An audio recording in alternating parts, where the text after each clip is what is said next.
like you could kind of see the demeanor change on a lot of these younger guys on the Spurs. Yeah. Including Wemby. And that is immediately when I was like, uh-oh. Like, this actually could start turning again. And then there was a point where I was like, I think they were down still like 4 or 5. I don't know. And I was like, no, this is going to be over. Like, they're coming back. And I put that, like, you know, like the Jenga, like you feel so confident as you're building Jengas. So I'm like, this is the Spurs through the first, the second, the third quarter. And then the fourth quarter comes and you finally realize, oh, this is the time the Jenga falls. Yeah. You know, this is the time you take that little piece out and it all falls.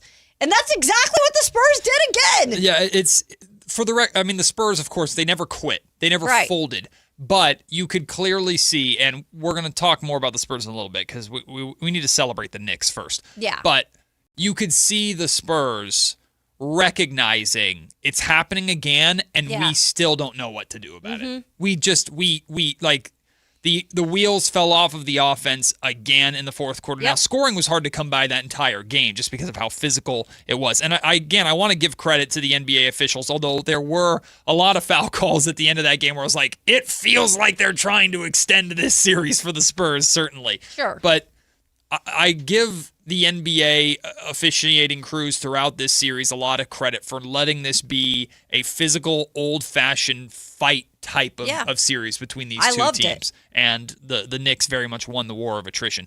Game 1, Spurs were up 14, lost. Game 2, Spurs were up 12, lost. Game 4, Spurs were up 24, lost. Or 29, lost. Game 5, Spurs were up 16, lost.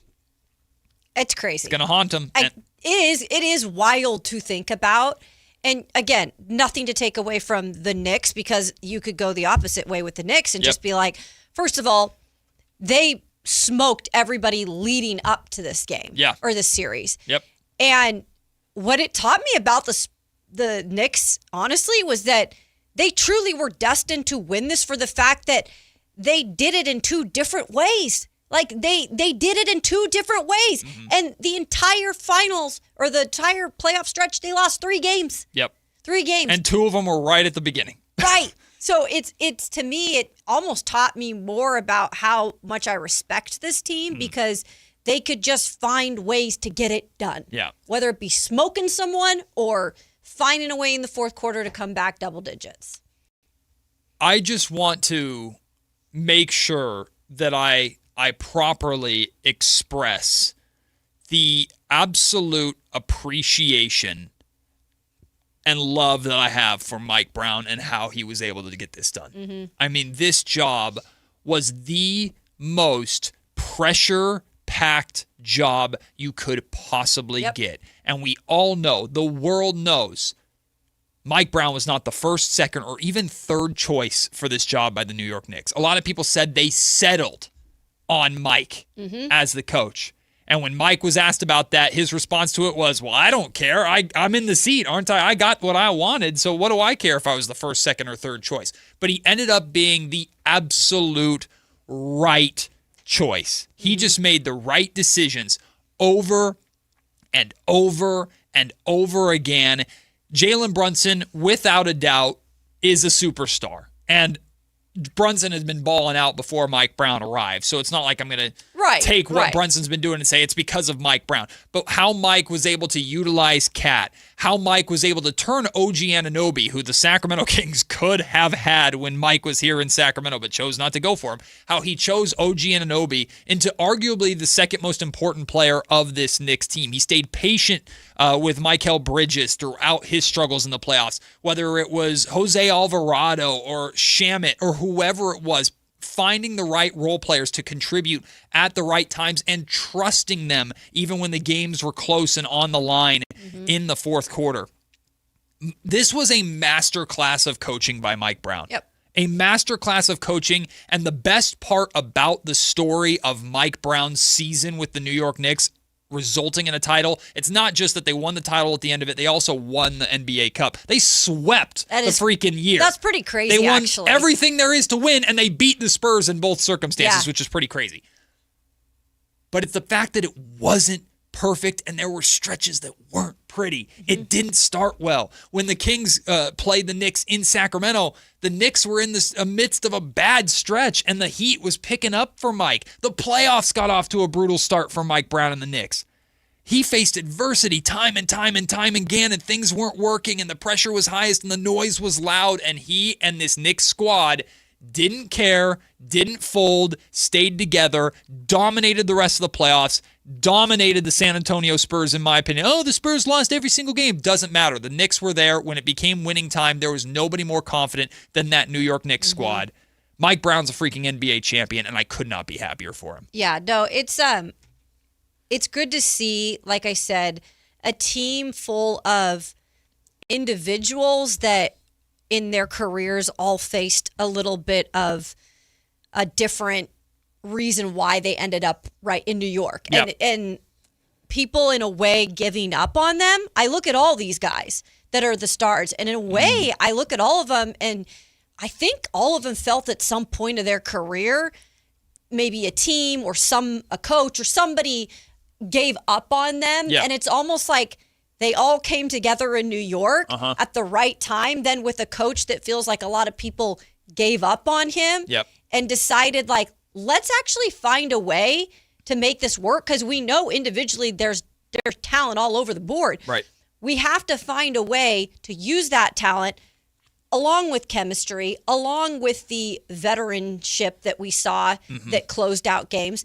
And when that perfect storm aligns, damn, like, it works. Yeah. And Mike's superpower through all this was his personality. Yeah. Like, I think it's been made pretty obvious, whether it's hearing from me or a number of media members that covered Mike when he was here in Sacramento. He left an impression on all of us just because of the type of person that he is. Yeah. And Kayla and I were talking about this before before we came on the air. It's not just that he's a brilliant basketball coach. It's not just that he's an unbelievably charismatic person. He doesn't think he's better than you. He's competitive, but he doesn't think he's better than you. So he'll listen to you. And we heard over the course of his journey how he would sacrifice what he thought the Knicks should do for what Knicks players or the coaching staff voted or thought that they should do, and he found ways to adapt and make adjustments and not be my way or the highway, which was very much a Tom Thibodeau thing, who he took over for. Sure. This article from The Athletic by Sam Amick that came out really illustrates more of Mike Brown's superpower. It talks about, the article begins with when Mike got the job, and the first thing he did was call one of his assistant coaches, or a longtime Knicks assistant coach, father of Jalen Brunson, Rick Brunson, had a phone call with him and just wanted to talk about Jalen. Sure. What do I need to know about Jalen, coaching Jalen, any advice you have? And the article says Rick Brunson shared the simple and powerful truth about his son. He's loyal sort who will do anything for the people whom he truly trusts. And Sam Amick writes, Brown wasted no time following the advice. Here's a quote from Rick Brunson. The first thing he did was drive down to Jalen's house and go to dinner with him in Jersey Shore. And I had told him, build a good relationship with Jalen and he'll run through a wall for you. And that's what they both did this season. It's amazing, man. Mike's been amazing. He gives way too much credit to everybody else. This is Mike Brown. The connections that he makes with his players, and the connections that he made with multiple of these players to build the trust between them, and then to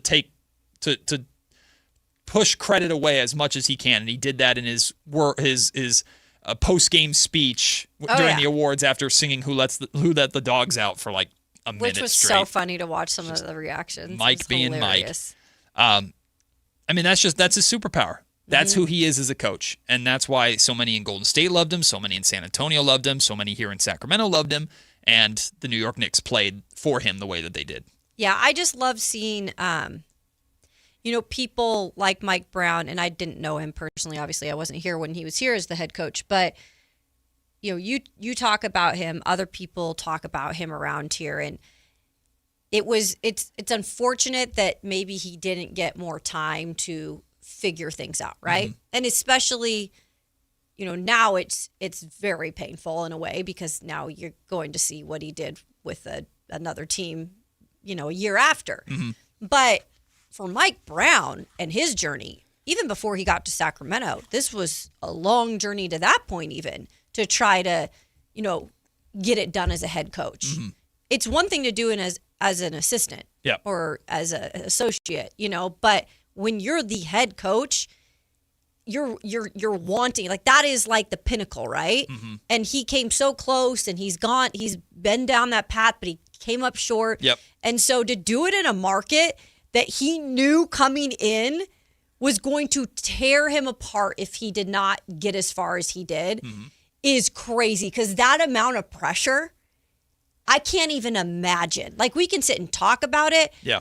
No, like, that's a real thing in New York. And he's the easiest scapegoat if it doesn't work. Easiest scapegoat in the world. Because you could just say, well, doesn't get it. He hadn't done it anywhere else as a head coach. Jason Kidd was fired by the Mavericks. Jason Kidd is sitting there waiting in the wings if Mike Brown doesn't get this done and gets fired. It's easy. Yep. It's easy. This is what Mike Breen, who's, of course, play-by-play broadcaster but long-time Knicks fan, said about Mike Brown.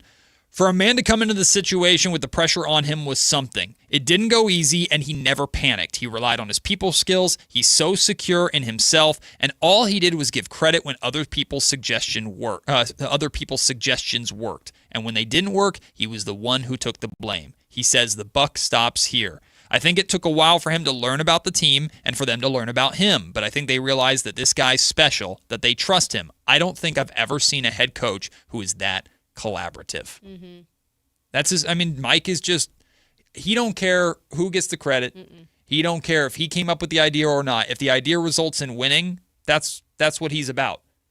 And to see that get rewarded after the years upon years of doubt and the things that were said about he can't ever get it done. He was carried by LeBron, young LeBron in Cleveland. Look what happened when he tried to coach Kobe. The Lakers quit on him. Lakers didn't believe in him. In Sacramento, he was good for 1 year, but half the locker room quit on him. Right.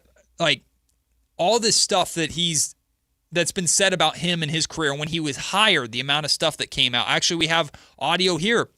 Matt Barnes, who is not afraid, of course, to speak his mind and share his opinion. Matt Barnes let it be known that he doesn't think this is a good hire because, as you're going to hear him say here, he said Mike Brown isn't a leader of men. Will it work? I got one hand saying no. The one thing about Mike Brown is that first year is always good. Mike is a great person. He's just, to me, he's not a leader of men. I couldn't imagine it now because these kids are making so much money. You have to have the respect of them. And I think Mike is such a nice guy. That's what Mike up. Mike wants to be cool with everyone instead of putting his foot down like, this is my team, this is what's going on. So that's why I feel like I've seen it. He was my coach with the Lakers. We had Mike after Phil Jackson retired. And when I tell you, rest in peace to my dog Kobe and Ron Artest, they walked all over that. They used to sub themselves in and out of games. I'm just like, oh. Hey, you was about to try it, like, hold on, let me. I knew better. I'm a little crazy. I'm not stupid. I'm crazy. I'm not stupid. I can't sub myself in the game, and then he came to, I think he learned a lot in Golden State underneath Steve Kerr. I think Mike Brown is a great second chair. Because when you sit in that second chair, if this is the first chair, when I tell you there's such a night and day difference sitting in the head coaching chair, I think Mike is a great assistant coach. I wish him the best, but I've seen it firsthand in Sacramento. His first year came in, brought Golden State's system. They made the playoffs for the first time, and Price and Salati were born, and then he lost the respect of the team quickly. So now you're going to a New York media market that's trying to eat you up. Every mistake, Mike is a good guy. I just don't think the situation is going to work because he's too nice for his own good. So we don't play this or react to this to clown on Matt Barnes because there are a lot of people that felt the same way about Mike Brown. This just gives you an idea of kind of what the narrative was. He's a nice guy. He's a really good second chair. But when it comes down to having the respect of his team and putting his foot down, Matt said he didn't put his foot down in L.A. He got walked all over. Well, he tried to put his foot down multiple times in Sacramento, and half the locker room quit on him because of it, and people blamed him for it. Okay. Now he comes to New York, and he put his foot down in some ways, adjusted in others. You need to have a balance of both. You can't be a hard ass. Tom Thibodeau showed us that. And you can't just be super, super soft and get walked all over. You have to pick your battles and pick when to adjust. Mike Brown did that masterfully in New York, and it resulted in a ring for him. Yeah, I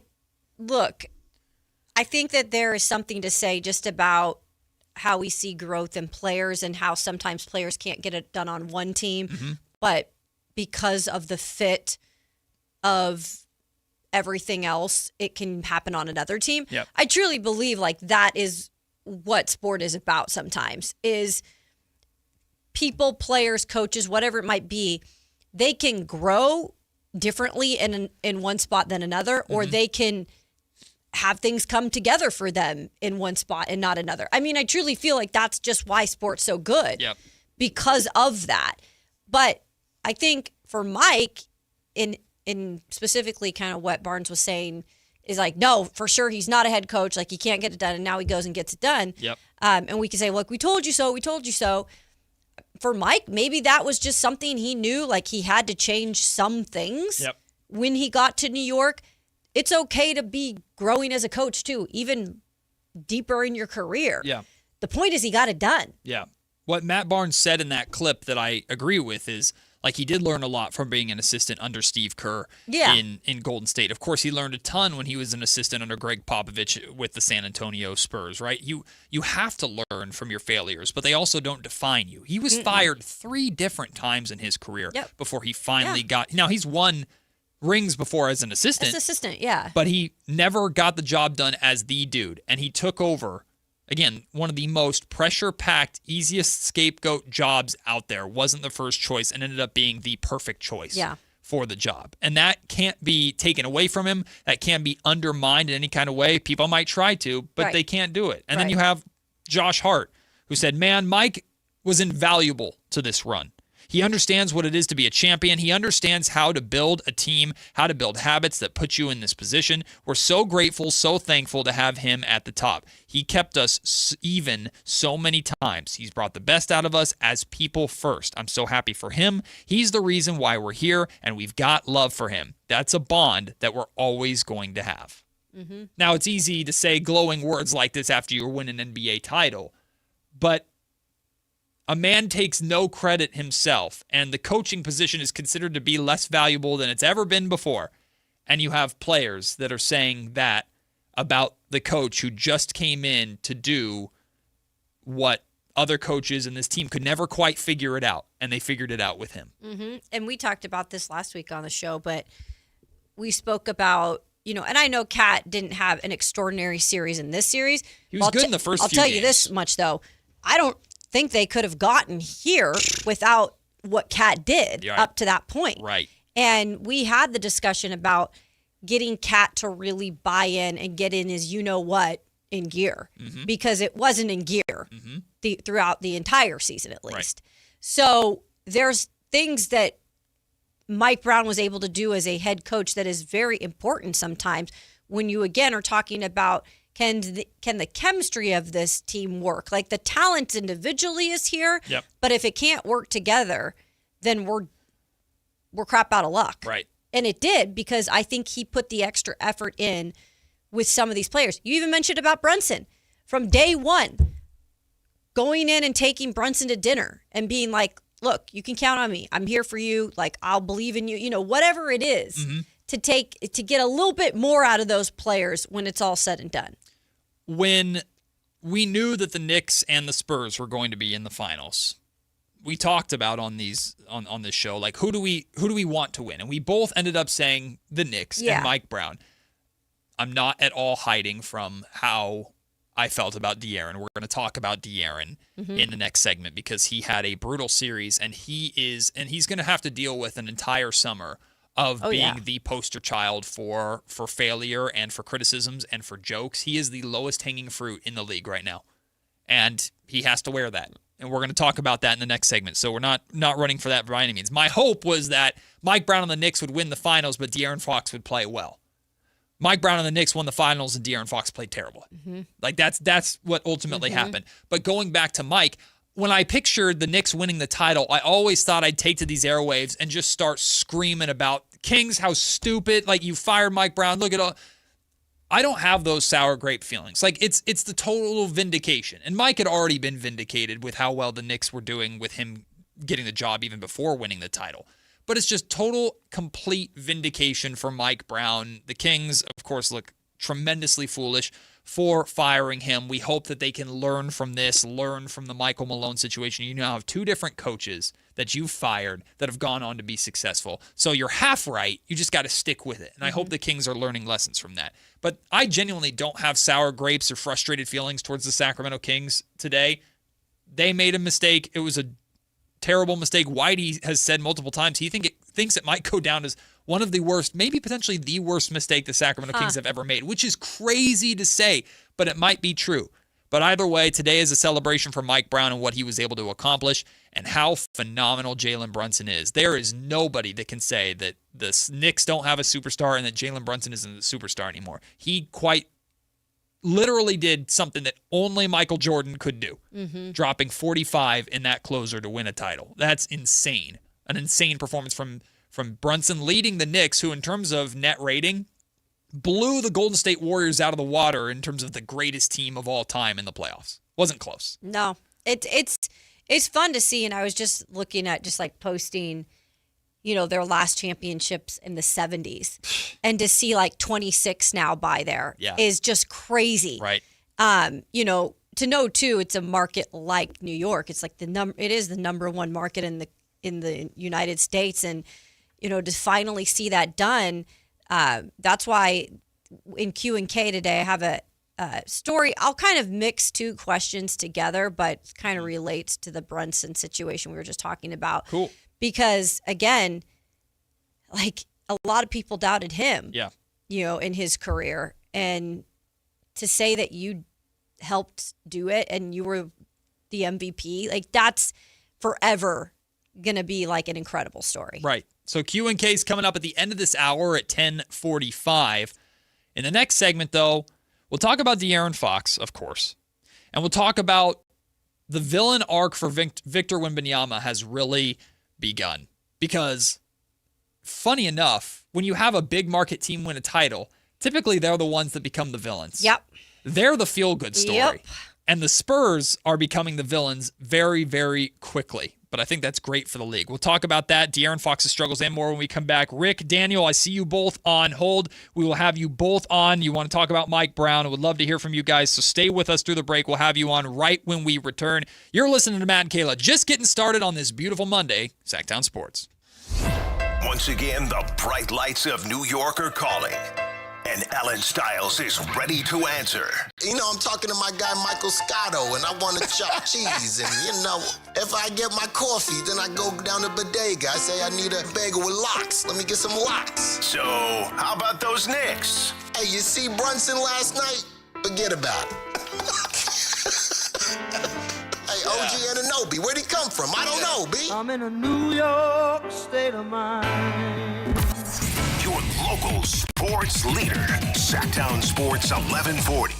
If you have unfiled taxes or are in debt to the IRS, this is important news. Did you know the IRS has programs specifically designed to help people struggling with tax debt? Powerful tax assistance programs that can save you thousands if you qualify. No one knows these programs better than the experts at Optima Tax Relief, America's most trusted tax resolution firm, A-rated by the Better Business Bureau. Their award-winning tax attorneys and licensed professionals have resolved over $3 billion of tax debt for their clients. One call to Optima can start the process, helping to put an end to your worries about wage garnishment, asset seizure, and other aggressive IRS actions. Find the best options to solve your tax problems. Call the experts at Optima Tax Relief today for a free consultation. Call 800-343-6460. 800-343-6460. 800-343-6460. Optima Tax Relief. Some restrictions apply. For complete details, please visit OptimaTaxRelief.com. What's up? We're talking to Chad Hoblet of Hoblet Dodge, Chrysler, Jeep, Ram, and Woodland. Chad, tell me what's going on for Chrysler's Make This the Summer event. Well, you'll have to choose between three great deals. 0% financing for 60 months, 2.9% financing for 72 months, or 4.9% financing for 84 months. And whichever you choose, you get no payments for 90 days. Whoa, that was so many numbers. I don't even know what it all means. It means you will save thousands of dollars on your new Ram truck with the best financing options available. It's a choose-your-own savings and payments adventure with Hoblet Dodge. Search, select, and save through their whole inventory at HobletDodge.com. Unbeatable prices, unbeatable selection, and now unbeatable interest rates. Nobody beats Hoblet, period. Financing through SFS for qualified buyers. 0% for 60 months equals $16.67 per thousand borrowed. 2.9% for 72 months equals $15.15 per thousand borrowed. 4.9% for 84 months equals $14.08 per thousand borrowed. No payments for 90 days on approved credit. Interest accrues from date of purchase. Offers cannot be combined with certain other incentives. Excludes Ram, 1500 RHO, and Tungsten models. Sample VIN 342368. See dealer for details. We've seen every kind of golf swing. Some smooth, some, let's just say, innovative. And that's why Hagen Oaks offers Total Game Fitting. The TrackMan-powered player performance studio shows what your swing is really doing. Ting's Ballnamic Ball Fitter finds a ball that behaves. The Hagen Oaks Putter Fitting Studio helps turn almost into yes. And FootJoy's 3D foot scanner builds stability from the ground up. At Hagen Oaks, we don't judge your game, we fix it. Hagen Oaks Golf Complex. Better fit, more fun. Fulton Avenue at Business 80. Remember the days of real country music? Now you can get your favorite classic country every day on 105.1 HD3 The Ranch. Listen to The Ranch on the free KNCI app or anytime at 105.1 HD3. Progressive knows you think the grass is always greener. Like maybe you ride a motorcycle. But today, it's raining. So you wish you had an RV. But if you did, you'd have to listen to some guy parked next to it at a campsite plays acoustic guitar. Now, before you start wishing you had a boat, remember, your brother-in-law would invite himself every weekend. Permission to come aboard, Captain? But one thing that is greener is the money you could save when you bundle your RV, boat, or motorcycle with your home or auto with Progressive. Progressive Casualty Insurance Company affiliates and third-party insurers. Not available in all states or situations. This is the story of the one who keeps multiple buildings running smoothly day after day. Plumbing that flows, HVAC that hums, cleaning supplies that keep surfaces sparkling. That's why she counts on Grainger. With easy reordering online and 24/7 support, Grainger helps her keep the products she needs on hand. So shelves stay stocked and buildings stay ready. Call 1-800-GRAINGER, click Grainger.com, or just stop by. Grainger, for the ones who get it done.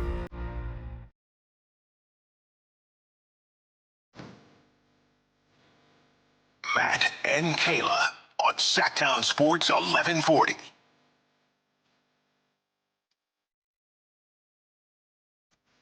Interesting note here from Sean Cunningham. I missed this. Came across about 45 minutes ago. According to sources... Here's Sean Cunningham. Who? I don't know. According to sources, former Arkansas star Darius Acuff Jr. worked out for the Kings in Sacramento last week. It was not publicized, and there was no media availability following his workout. We'll talk more about the Kings draft later on in the show.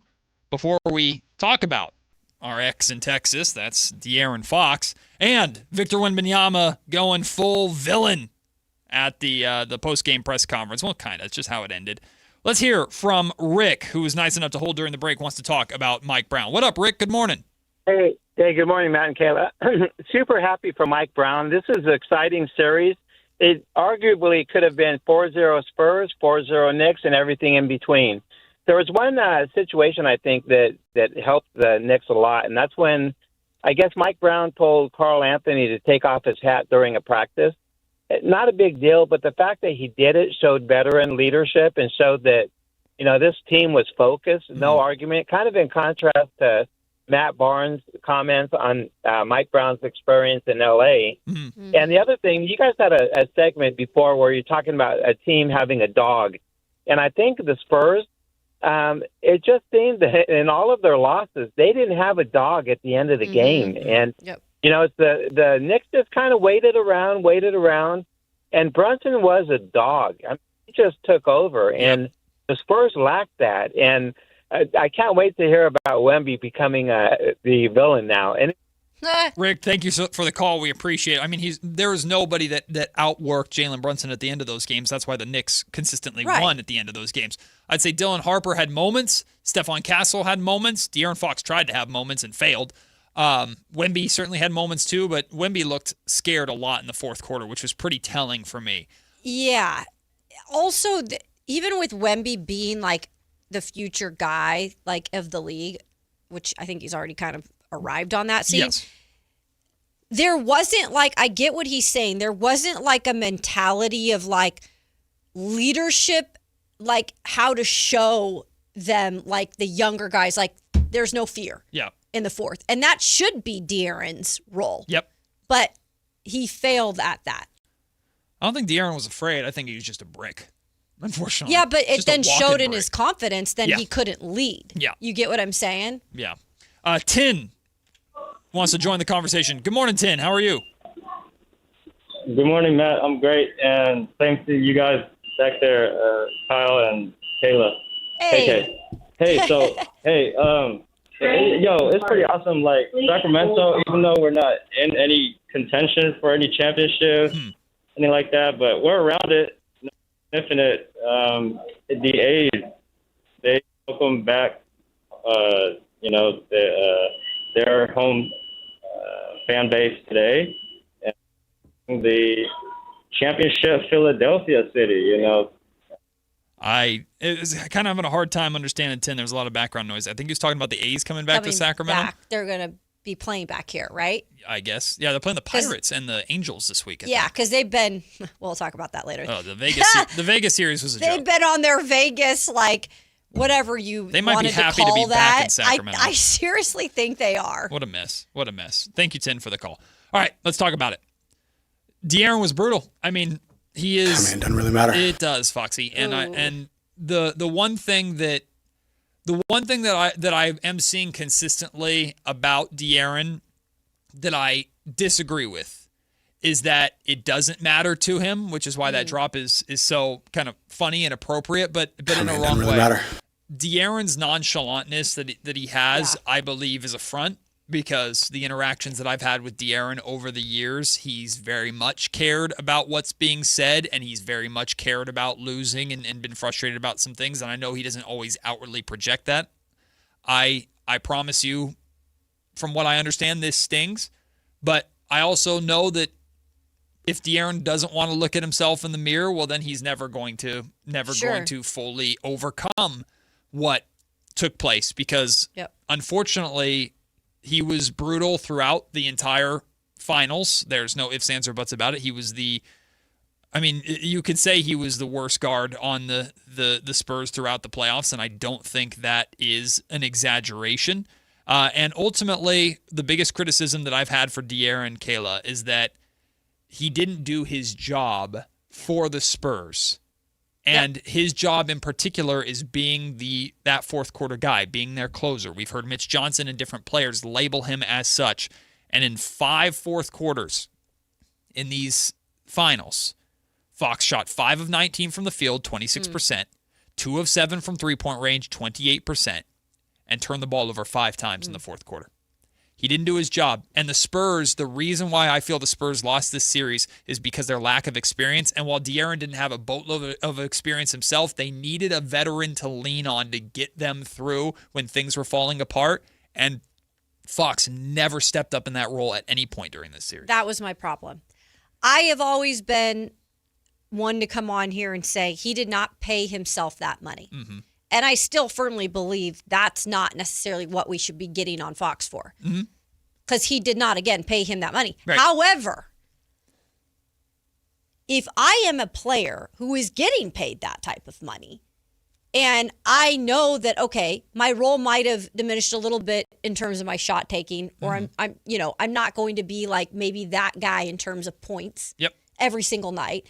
What I will make sure I do every single night, especially during a situation like this in the playoffs and the final, is I am going to play my damn role, and I'm going to play it really well. And I'm not going to let anybody take that away from me. Unfortunately, I didn't see that attitude from him, and I think there was a lack of confidence in this final.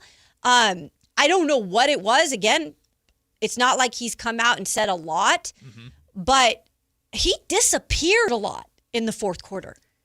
I almost forgot sometimes, Fox was out there. Just the presence of Fox was not what it needed to be either. I agree with the second part of that. I disagree that he disappeared.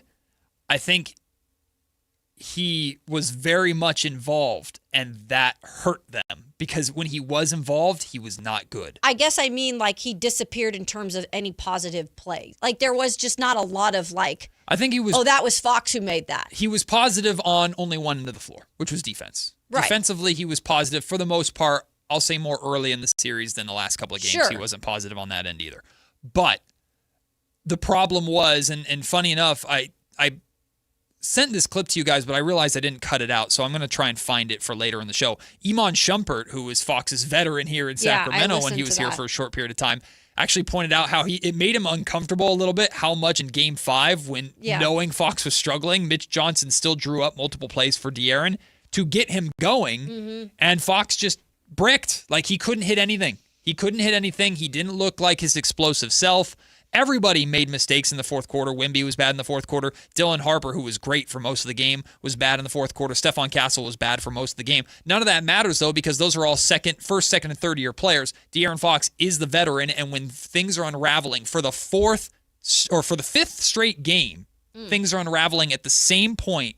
Again, you need your veteran to step up in those moments. De'Aaron Fox didn't. My argument against people hyping on his money and overreacting to his money was they were always talking about it from the context of he's not scoring enough to be worth that money. Right. That's because that wasn't De'Aaron Fox's job. De'Aaron Fox is paid that much money to be the closer and to be the guy to rein everybody in, to calm everybody down and guide them through those types of storms. He didn't do that, which makes that paycheck not worth it. That's the ultimate criticism. That's the ultimate thing that a fan of De'Aaron Fox can say. Yeah. What you were there to do, nobody else on that roster could do, and you blew it. You blew it.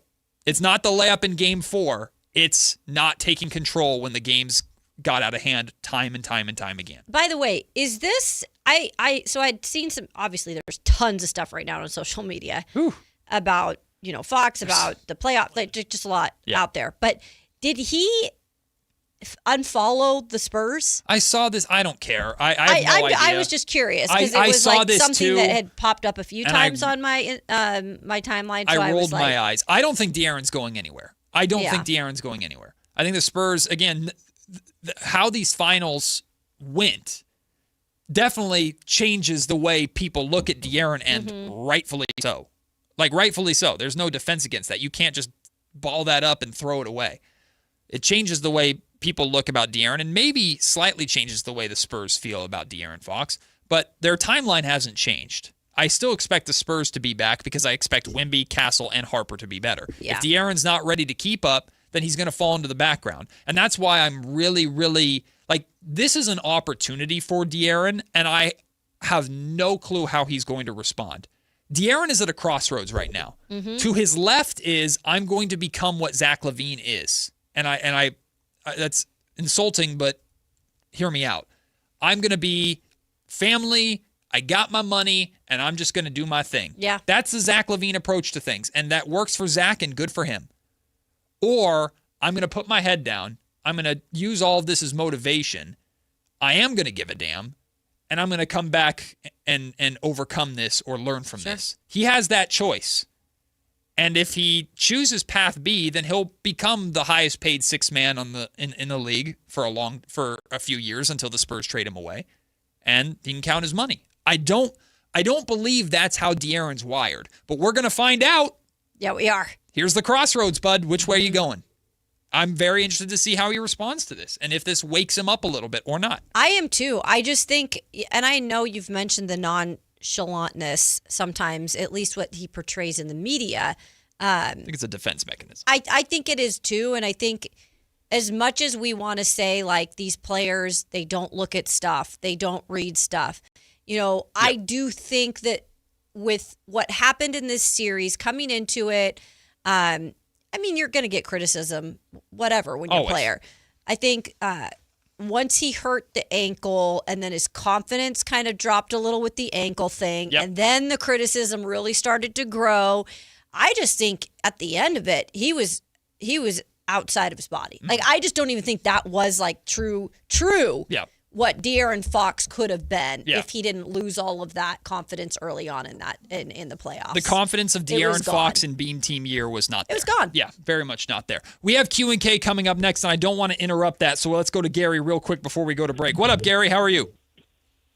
Hey, I'm good. Hey, I agree with a number of the things you're saying about Fox, but he had a right ankle sprain, and when I looked it up on AI, it suggests it takes 6 to 8 weeks to recover from that. And you were pointing out he didn't have explosiveness, though he didn't have lift. And, if he had his normal explosiveness, I think he makes that layup. I don't think it gets blocked. I think they win that game. And if he doesn't have the sprain and he's got his normal legs, I think his shooting wouldn't have been as bad. So I think he was playing through a lot of stuff. And the problem is they didn't have another guy to come off the bench who could handle the ball. Gary, I appreciate the call. I haven't used that as an excuse, even though it's an easy excuse to make, because one of the major chief arguments against De'Aaron Fox for a lot of people was give Dylan Harper his minutes. And if the Spurs chose to not do that because De'Aaron could play, then we can't talk about the ankle as much as maybe we would want to. But I do agree that I don't think Dylan Harper or Stephon Castle were ready to run the offense the way that De'Aaron Fox had throughout the playoffs. But considering how poorly De'Aaron ran the offense in the finals when they needed him to the most, it's hard to argue against what would Dylan Harper have looked like. And would it have been worse? I can't argue that. So we just won't know. We got Q&K with Kayla Anderson coming up next. It's a question that has to do with Jalen Brunson. That's all we know. I'm excited for what Kayla has in store for us. And a show full of interesting stuff. The Sean Cunningham report about Darius Acuff Jr. is perfectly timed because Sean Cunningham will join us at noon today to talk about that and the Kings pre-draft workouts and more. It's a jam-packed Monday right here on Sactown Sports. The X Games are coming to Sacramento. Join Kayla Anderson at Sactown Sports 1140 at Cal Expo from June 26th through the 28th to watch the top action sports athletes in the world go head-to-head with 3 days of high-octane competition, BMX, skateboarding, and Moto X, plus live music from global electronic music icon Cascade, Grammy-winning producer Artist Mustard, and DJ Subtronics. Get your tickets today at xgames.com. Your local sports leader, Sactown Sports 1140. This is the story of the one. As a maintenance engineer at a beverage manufacturing plant, he starts his day knowing every line is ready to run because Grainger delivers the industrial-grade products he needs to keep mixers, conveyors, and packaging equipment moving. With Grainger's vast selection of bearings, belts, and motors, he keeps operations running smoothly, so nothing grinds to a halt. Call 1-800-GRAINGER, click Grainger.com, or just stop by. Grainger, for the ones who get it done. Wesley Financial Group is not a law firm, and Chuck McDowell definitely not an attorney. This is Chuck. If someone talked you into buying something really silly and you want to get out of that silly little thing, my advice, get the facts. Call me and I'll send you our timeshare exit kit absolutely free. Inside, you'll learn how timeshare works and all your options for cancellation. Call Wesley now for your free exit info kit. 800-572-3344. That's 800-572-3344. Capital Casino is conveniently located in downtown 411 16th Street and has been a part of the greater Sacramento area for over 20 years. They offer the best variety of games in the region in a safe and friendly environment. And there's plenty of parking, all well lit and monitored by security. Come have a great meal at the cafe and restaurant inside. Capital Casino has the best food, the best service, and the best action. But please always remember to gamble responsibly. 1-800-GAMBLER. Card collectors know there's nothing as special as a rare one-of-one card. And now you can hear a very rare one-of-a-kind sports card show right here on Sactown Sports. Whitey Gleason here inviting you to join me and Mr. True Sports Cards himself, Imran Pilati, for the True Sports Card Show every Saturday morning at 10 on Sactown Sports. It's the only sports card radio show in the nation. For all your hobby needs, get to True Sports Cards, 6661 Stanford Ranch Road in Rockland. And for hobby, insight, and fun, join us for the True Sports Card Show Saturday mornings at 10 on Sactown Sports. Make this summer all about you. Join Stretch Zone for your summer self-care challenge, helping you prioritize you. Free fitness clubs, recovery sessions, relaxation events, plus at-home challenges you can do anywhere, anytime. Whether you're dealing with everyday aches, stiffnesses from the office, or just want to move and feel better, this challenge was made for you. And the best part, you could win 60 days of free stretches. Sign up today at norcal-stretch.com. Do it for you. Do it today at norcal-stretch.com. This is the sound of Claire, cooking dinner at home. And that's the sound of a fraud alert from Wells Fargo, flagging a charge for a pricey restaurant in Paris. Considering Claire isn't in Paris right now, that seemed odd to the bank and to Claire. 2 taps later, Claire says nope to the charge, and Wells Fargo is on the case. However you make money work, Wells Fargo can work with that. Wells Fargo Bank, N.A., member FDIC. Mike Rowe here with another random fact. Those cracks on your walls aren't just cosmetic. They could mean your home is sinking. Whether it's drywall cracks, exterior cracks, or sticking doors or windows, do yourself a favor. Call Groundworks. I spent some time working with these guys, and they're the real deal. Their people are trained and certified to stabilize your foundation. Schedule a free inspection with Groundworks, the foundation and waterproofing experts. Licensed in all states where work is performed. See website for details. Dawn or dusk, I'm on the hunt. Skeeter here, Sacramento Yellow Mosquito and Vector Control District, and I'm wearing Skeeter Vision, night vision goggles that light up skeeters at dawn or dusk like the 4th of July. Mosquito, 12 o'clock. Got 'em. So fight the bite by wearing long sleeves and pants at dawn or dusk when they're most active. Apply insect repellent and drain stagnant water. It's a breeding ground. Dawn or dusk, the Sacramento Yolo Mosquito and Vector Control District reminds you to fight the bite. For more information or to report problems, go to fightthebite.net. It's time for Q&K. Kayla's got questions. We've got answers. It's Q&K on Matt and Kayla. You know, I've learned a lot about Kayla over the now 6 months. Can you believe it that we've been doing this show? That's wild. And one of the things that I've learned is you love players that play with a chip on their shoulder. Typically, you gravitate towards players who are maybe on the smaller side but don't play like it. Yeah. Guys like Darius Acuff Jr., guys like Jalen Brunson. You were talking to me during the break about how much you love and how much you'd want to be Jalen Brunson's friend. And our Q&K today has to do with Jalen Brunson. It does. I'm a guy's girl. I grew up, I have my close girlfriends my whole life, but I also grew up with a ton of guy friends. Mm-hmm. And, it's just funny how you gravitate to certain people's personalities, right? And I've just loved what Brunson has done in this postseason. It's just been so fun to watch. Yep. And, we had this conversation coming into the playoffs. Now, this has to do with Sacramento, too, because there are people, obviously tons of fans that believe this. There are some fans that don't believe this. There's some of our co-workers, I believe, that believe this, too, that the small guard is no longer, a part of the NBA in terms of that small guard can get the job done. Yeah. That small guard can lead you to a championship. They're fading out. Some might say they're out. Yeah. So my question to you and Kyle and the listeners is, with this having occurred, with I would say, very small guard. Yep.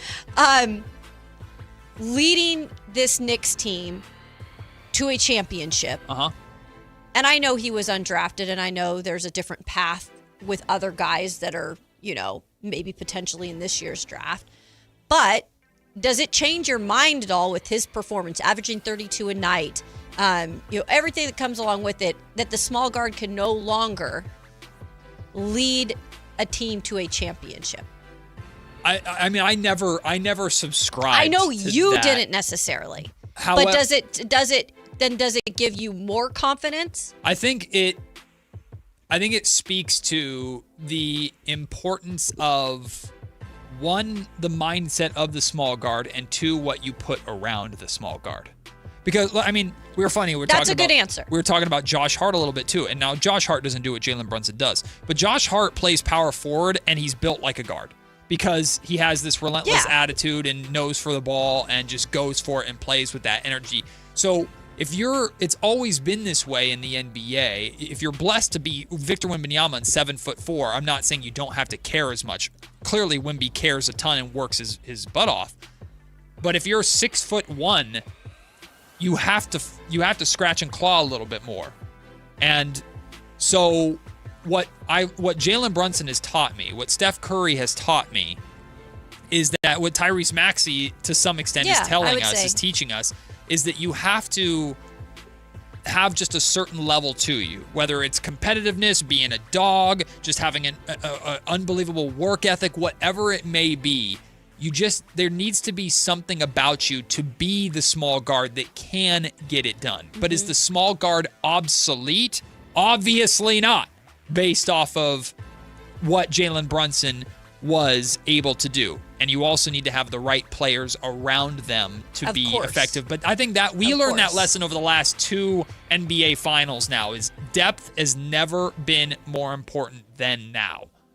And you need to, if you're going to have a small guard, you need to have a wing like OG to take some of that pressure off and a big like Cat to run through, right? So it's a combination of things. But the small guard being obsolete, I think, is a poor take. Okay, it feels like it's a question of whether or not a small guard can be an MVP level player, right? Because my kind of thought about it has been, in order to win an NBA championship, you have to have one of the 5 best players in the sport. That has historically been the case, is that you cannot win a championship. And the Knicks, honestly, are an exception in that case. I was trying to find the stat somewhere, but it's like, since the 80s, I think only like 4 teams have won a championship without an MVP. So can I, quick follow-up question. Are we putting Wemby in that top 5 right now? Oh, interesting. I would say yes. Okay. But what is that based off of? Because Jalen Brunson completely outperformed Victor Wembanyama. Jalen Brunson was a better player than Wemby throughout these playoffs. Now, Wemby, I know the upside in the future and everything like that, but why is Jalen Brunson not in the top 5, but Wemby is? Because of upside? Okay, I did find the stat that I was looking for. So, yeah, since 1989, the only teams that won a championship without having an MVP on the roster are the Bad Boy Pistons, which Isaiah Thomas just was second for MVP. Right. The 04 Pistons, which everyone points to as like the exceptional to the rule. Right. The 2019 Raptors, which Kawhi finished second for MVP. Yep. And the 2024 Celtics, which like, call Jason Tatum what you want, but Tatum was an all-NBA first-teamer. He's a top player in the league at the time. Yeah. Tatum was probably somewhere in that top 5. So this year would have been an exception either way, if the Spurs had won or the Knicks had won. But I think Wemby, if they had won this year, it would have been such an exceptional case of like, we know he's going to win MVP, but if he had done it at 22 years old, it would have been like, no one's ever done that before. So to win a championship without a top 5 player, everything has to go right around you. And the Knicks made like 5 big gambles, and they somehow all paid off. So I agree that Wemby is going to be a multiple-time future MVP, Kayla. I think as long as he stays healthy, because he's just something we've never seen before. But Wemby did not play like an MVP at all during the NBA Finals. A lot of people would say Jalen Brunson is never going to be an MVP. But Jalen Brunson played like an MVP, not just in the finals, but throughout this entire playoff run. So I know top 5s and lists and things like that are all completely subjective, but in my mind, why isn't Jalen a top player in the NBA? He did what literally only Michael Jordan could do.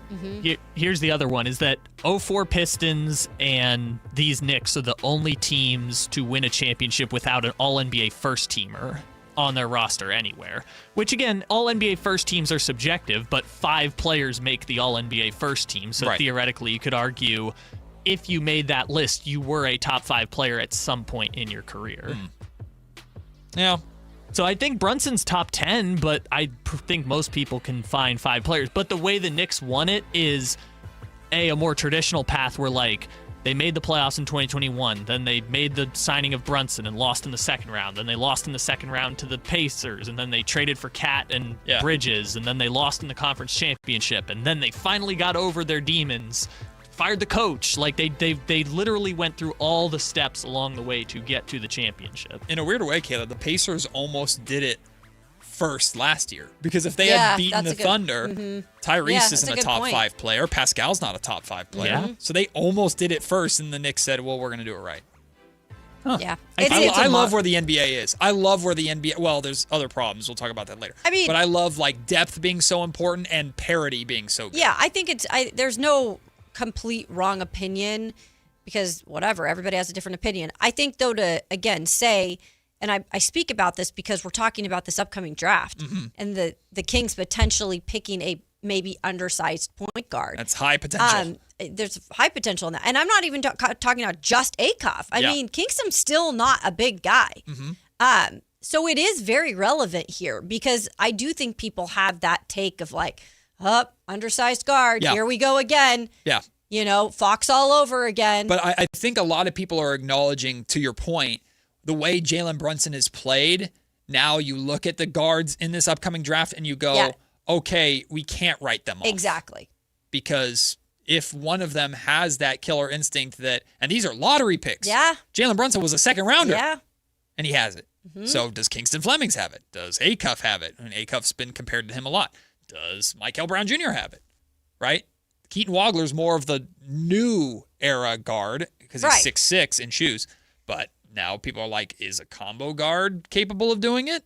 I mean, well, SGA does it, but is Keaton Wagler SGA? Right? So I think it adds just another fun, interesting wrinkle into this already very interesting NBA draft. And as we start the second hour of the show, Kayla, the slate has been wiped clean.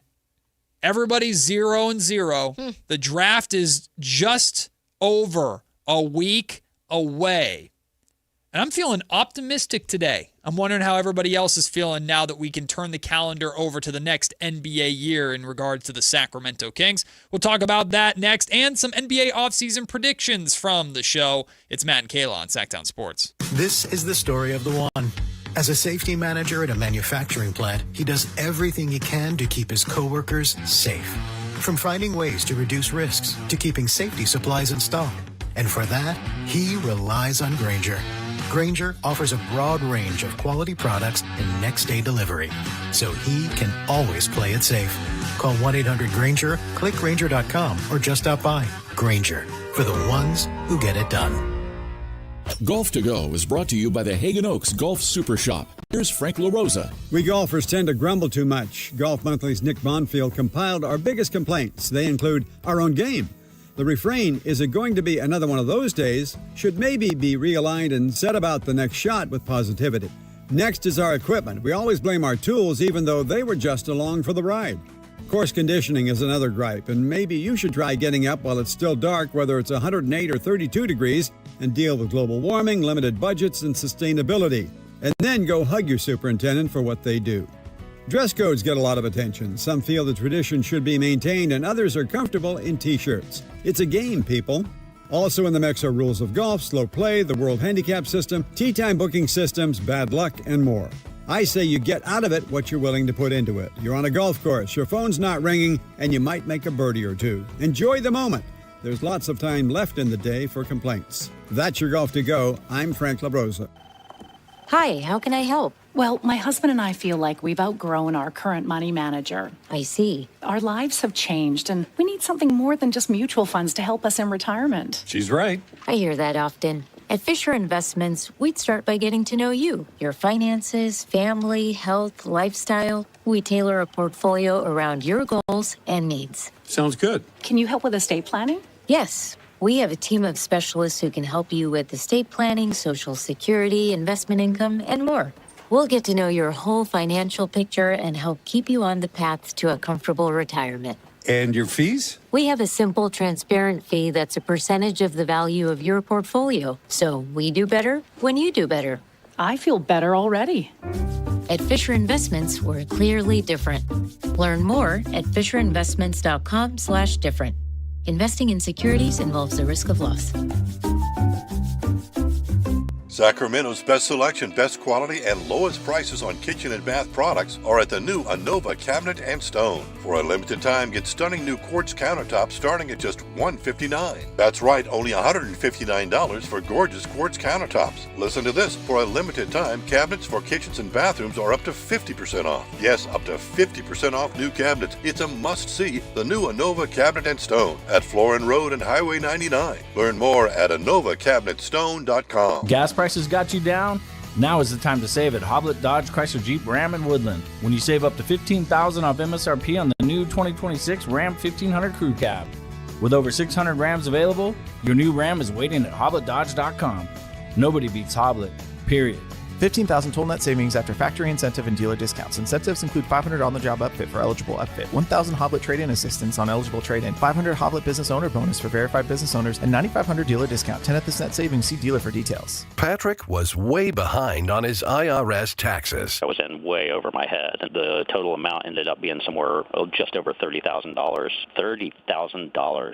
Then the IRS came to collect. Started getting letter after letter. A lien had been filed against me. They were going to basically hang me completely out to dry. He had to do something. That's when I reached out to Optima Tax Relief. Patrick's life quickly got a lot easier. It was very easy, pretty much hands off. They picked up the ball and ran with it. And how'd it go? I couldn't believe it. I had to ask 2 or 3 times. I saved an incredible amount of money. How does Patrick feel about Optima? Couldn't be happier. They definitely helped me. Optima Tax Relief, the best place to call. They're the best in the business. Do what Patrick did and call Optima Tax Relief for a free consultation. Call 800-375-2922. 800-375-2922. 800-375-2922. Optima Tax Relief. Testimonial from an actual client. Some restrictions apply. For complete details, please visit OptimaTaxRelief.com. KHD1 Sacramento, KYMX HD3 Sacramento. From the Power Business Technology Toshiba Studios. This is Sactown Sports 1140.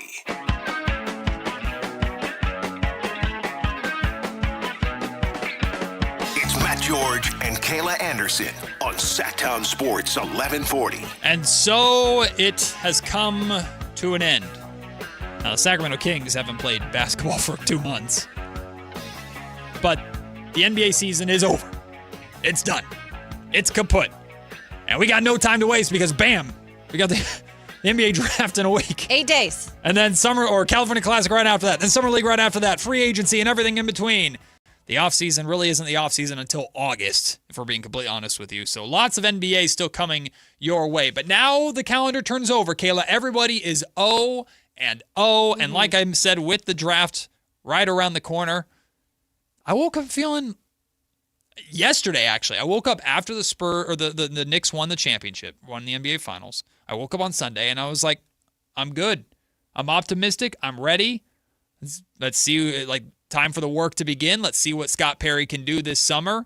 There's a lot of reason, especially with the changing of this draft lottery system, to root for and some things to be excited about with this Kings squad going forward. I know some Kings fans might roll their eyes at that, but it's true. I'm ready. I'm excited to see what the Kings have next for us. I mean, that's all you can do, right? Mm-hmm. I mean, I don't think it's by any means perfect yet in terms of what this roster is going to look like. Yep. I think there's still a lot of questions about, hey, what are the moves they're going to make to be able to financially make it work. Mm-hmm. So there's still a lot of questions, but that leads to excitement too, because I think there's got to be answers that are going to start to come to us eventually. Sure. And the first one is going to be in 8 days when the Sacramento Kings select whoever they select. Yeah. And so I think that will really, for me, start to get me excited about where we're going to go, where we're going to see this organization go in the next couple months leading up to the season. Like what moves are going to be made possibly. Right. How do you think the roster will start to take form? So it'll be really interesting, and it all starts with that draft pick. See, I'll tell you what I'm hopeful about and what I'm not hopeful about. What I'm not hopeful about is that fixing this roster this summer. I don't think this roster is going to look great on paper going into next year. And by that, I don't mean not talented. I think this roster is largely going to look similar because I just don't know. I just don't believe that Sabonis, Levine, maybe DeRozan, I don't know. I just don't think this roster is going to be that different, with the exception of the rookie to be excited about and whoever they add in the second round. And how these second-year players continue to grow. I'm just not Keegan's going to still be here. DeAndre Hunter's going to still be here. I believe. So I don't expect the roster to look so much better by the time we roll into training camp in August or September or October, whenever the hell it is. But I am hopeful that we're going to get more of that identity in focus, more of that identity take shape. I am hopeful that what we hear Doug Christie talk about and preach during training camp is not going to be something we roll our eyes at 3 games into the regular season, like the 94 feet and stuff like that. I'm hopeful that while I don't think the Sacramento Kings are going to be very good next season, I think their peak is going to be sneaking into the play-in, and maybe they make that. I don't know. but I'm hopeful that the young guys are going to continue to develop together, and they're going to play a brand of basketball that I know Sacramento can rally behind because it's going to be driven by effort and hustle and intensity, and that means they're still going to lose a boatload of games. Maybe they're a 35-win team, but they'll have that win in there when the Knicks come to town or when the Celtics come to town or when the Spurs come to town, that they'll randomly beat the Spurs by 15 points and the Golden One Center will be rocking. Like that's what I'm hopeful for next season, and I think that is something that realistically, like that should be the goal, is you further deepen and establish that identity next season, and I think that's very, very possible and hopefully likely for Doug Christie and the Kings to establish next year. Yeah, and like you mentioned with Doug too, I'm curious to see, because there's a lot of people when we ended the season that were questioning Doug and whether or not he should be back as a head coach and all of the stuff that comes along with that. And Scott Perry said, hey, he did enough in terms of development with these younger players that convinced me like he can be that guy. Mm-hmm. I'm also interested to see what I see from Doug. Yeah. Along those lines Absolutely. of coaching. I really that's going to be interesting. Yeah. Because we have to admit that's a big part of it as well. If the young guys get better and the team looks more on the same page, then I'd say Doug Christie's done his job excellent. Very well. And in theory, wins should follow that. Maybe not right away, but wins should follow that. Rudderless Giants fan in our YouTube comment section asks, yeah, that's a great name, by the way. That is hilarious. It is perfect. He says, is talent the issue or it's chemistry? I think neither. I think, to me, you might have a different answer than this, Caleb, but to me, it's roster construction and identity.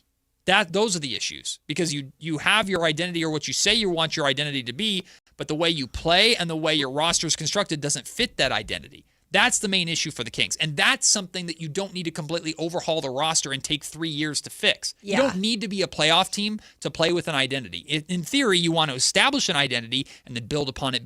Bam, now you're in the playoffs. I think there, in a way, could be missing a little of both. And just for the fact that, look, we don't know who that Batman is yet, right? Yeah. Talent-wise, and again, no talent is ever going to be perfect on a squad. Mm-hmm. Like, you have to have everything that comes along with it. And for the identity factor that you just said, needs to be a part of what they developed this year, that also can somewhat play into the chemistry part of it, because everyone's got to know their role. Mm-hmm.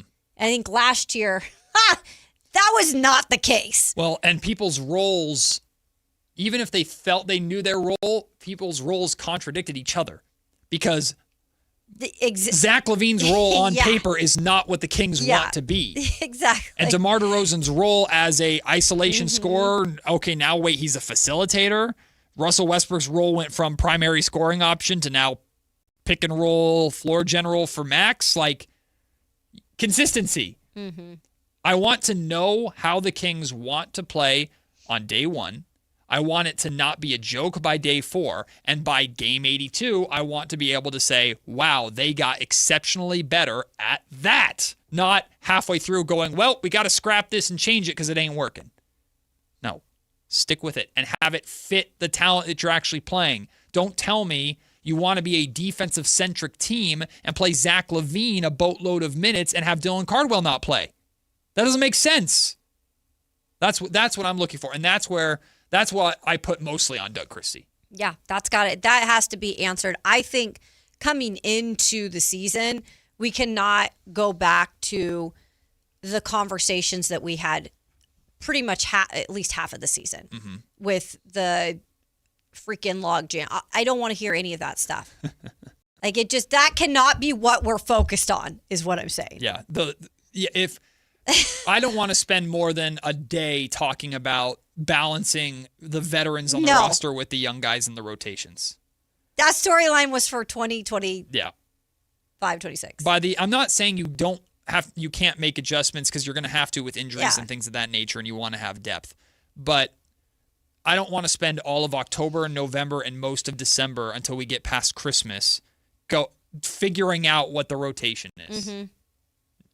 Or having the starting lineup change. How many freaking times did it change last year? That was injury driven more than anything. But I know. But yes, even to start the year, there was a lot of just randomness. Right. So. Right. TC wants to join us on this Monday. What up, TC? Oh, man, what's up? Hey, Matt, Kayla, what's going on? What's up, TC? Man, it's popping. Listen, so check it out. Hey, this is a nice conversation to have right now, right? So what I'm saying is, as far as the young guys, and that's why I'm so like, you know what, if we can't get draft capital, you ask for draft capital in a trade package for Domas, but if you end up moving on because we're moving on with the younger generation, those guys are bought in to Doug. That's why the team played different, right? Not only did DeRozan and Westbrook buy in and play the OG role, veteran role well, but the youngsters bought in. So if that's the question we're asking, the answer is yes. Dylan Cardwell, Maxine, Plowden, if you want to throw Precious in there, the guys that are going to be here moving forward, they're listening to Doug, and they bought into what Doug was spitting. Yeah, TC, I agree with you completely. The buy-in is important. But another element of this too, Kayla, is, well, now there are expectations on Max.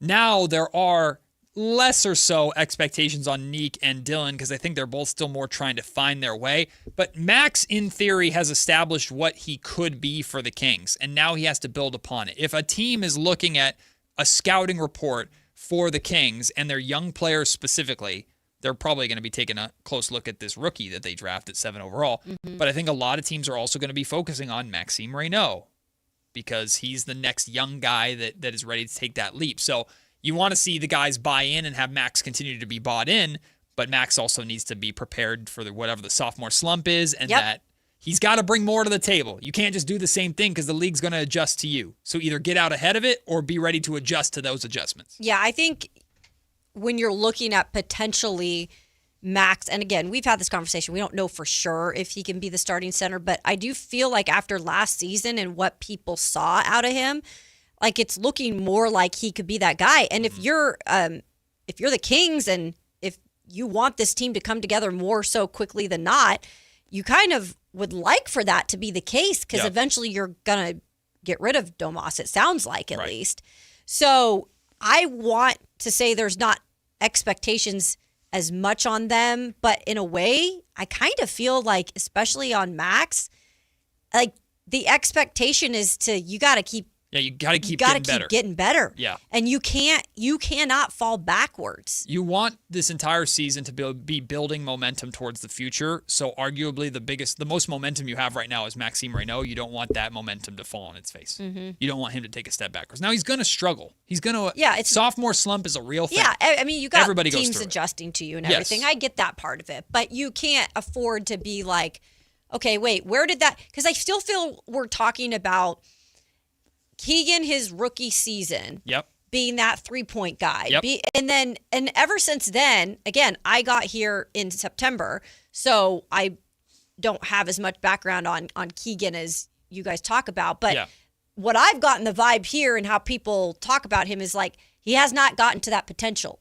Like he hasn't, and now he took a step back and, as a 3-point shooter. So it's kind of like we can't afford to have another one of these guys kind of, I don't want to say he's gone backwards because he was injured last year, but he hasn't necessarily gone forward. Well, Keegan's an interesting case because Keegan every year has gotten worse as a shooter, and that has kept him from meeting the potential that the Kings thought they had when they drafted him 4th overall that I no longer believe he really realistically has, which is being an all-star caliber player. But every single year, Keegan has gotten better in other ways. Keegan has become a very, very high-level defender. He's become a significantly better rebounder than he was as a rookie. But the shooting has not kept up. If everything kept getting better while the shooting stayed at that level, we'd be talking about a better version of Michael Porter Jr. But the shooting has just fallen off a cliff so much that it doesn't feel like he's improved as much as he actually has. He's actually improved as a shot creator. He's done a lot better job shooting off the dribble and getting to that mid-range shot. That mid-range shot has become more reliable for him than his 3-point shot has, which we never would have guessed his rookie year. Or if we had said that, then we would think maybe he is an all-star because now he's scoring off the dribble. Yeah, but he's lost the 3-point touch. So Keegan's like a very interesting case. And of course, the Kings are going to be looking hard at him this year because this is the first year of his new contract that he signed. So that's another element of this conversation too. And what the hell does he look like with DeAndre Hunter? I want to know. Gotta be healthy. I want to know. Will, welcome into the conversation. How are you, my friend? What's up, fellas? How y'all doing, man? Very good, very good. I like your vibes on a Monday. Kaylin, what's going on, girl? You hold your own. You good. I got it, man. I got dissers in the chat all the time. You know, you got to hold your own. Don't you let them be ganging up on you, girl. I won't. You know what you're talking about. But you know what, man? I want y'all to co-sign on this or not. Domas, I like Domas. Mm-hmm. He's a perfect human being, beautiful guy. But when he let Draymond step on him, okay, he just laid there, you know, and kind of cried. I'm saying, man, we need a physical presence on this team. That's the problem with the Kings. We don't have a physical guy who would knock somebody down. We getting there, but that right there kind of turned me off. Will, you remember what he said after? Do you remember what he interesting. said after he got stomped on? Do you remember what he said? What? When he went to the media and he actually apologized for this being a distraction to the team Oh, that he he got did? stepped on. Yeah, I remember Domas. I was like, Domas, come on, man. You got stepped on. And you know, we dogs. Somebody step on you in a game, even at the park, man, pickup game. You chasing his ass down the field. You know what I'm saying? Oh, I hit him right in the junk. Will, I mean, yeah, I know Kayla's doing I that. ain't messing around with Oh, that. you can't hit Draymond in the junk. Oh, I'll do whatever I want. Will, I hear what Will's It'd saying. be a reaction. That's the thing. I think I'd be scared of what my reaction would be. So Domas, it's crazy because he's so like, he's just kind of like that chill personality. Well, but that's the thing. Domas can get fiery, and Domas plays physical. Mm-hmm. He just won't. As much as the won't Warriors during that retaliate. series wanted to accuse him of playing dirty by using, literally the quote was from Warriors fans, using the ball as a weapon. I'm not even kidding. That was a legitimate quote from Warriors fans, which is silly. Domas plays physical, but the Kings have lacked that enforcer. I remember the one person in that playoff series to ever at least do a little bit was De'Aaron, and it was when he was jawing at Draymond when Draymond fouled Keegan Murray pretty hard. De'Aaron stepped up to Draymond for his rookie, Keegan, at the time. But it wasn't like Fox and Monk would talk their mess, but it never got to that point. So I agree with Will, either someone on this roster currently, and I know Russ kind of had that role a little bit because he's been that dude for a long time. Either God, someone even on this Max was showing a little bit He of got that. there at the end of the year. His attitude was like a little bit like developing into some of that at the Exactly. end. He got that at the end. Dylan Cardwell, in theory, could be that guy, but he's just so freaking He's nice. so nice, though. He's just got a smile. But he can be a different type. The Kings do need an enforcer, though, to Will's point. Yeah, They I need an agree. I thought that enforcer. was a good point. And I know you like Darius Acuff Jr. because of kind of the dog or chip on his shoulder. I'm not expecting a rookie to come in and look at Draymond and go, F you, but maybe he does. I don't know. But to expect that from the 7th overall pick in this year's draft right away, I think is a reach, but you could draft a guy that eventually becomes that. Yeah. So, you see the characteristics for sure. Jalen Brunson wasn't what he is now in terms of personality day one when the Mavericks drafted him because Luka Doncic was ahead of him in the same draft, right? So you have to kind of develop it a little bit over time. Before we wrap up, since the offseason is now officially begun, how about we do some show offseason predictions really quick and see by the end, this is very much a Jason Ross game, how right we are when the offseason is over and done with. So question number 1 for the three of us. Where will Giannis, and feel free to play along at home, where will Giannis end up? Miami, Kayla says. Yeah, but there were the reports this weekend. Boston made an offer. That's why I'm putting Boston just for the fun. Yeah, it's going to be Miami because Giannis wants to go to Miami, apparently. So that's where he's going to end up. All right, I say Boston. You both say Miami. I could even call a shot. It's going to be Tyler Hero, Jovic, Khalil Ware, the 13 pick, and 2 pick swaps. That's what it sounds like. he's getting all the details for you. Where will LeBron end up? I'm LA. putting the Warriors I know you for are. fun. I bet you both will. I'm I gonna say don't LA. think it's going to happen. Kayla says Lakers. LA. Kyle, you've always said he's going to go back to the Lakers.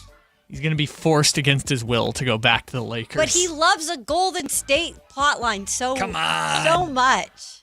Yeah, it's not happening. I can't believe Cleveland's going to pick James Harden over a reunion with God. LeBron. Oy. Oy. Are you on Lakers? Yeah, I'm going Lakers. All right. Yes. Who will the Sacramento Kings draft at 7?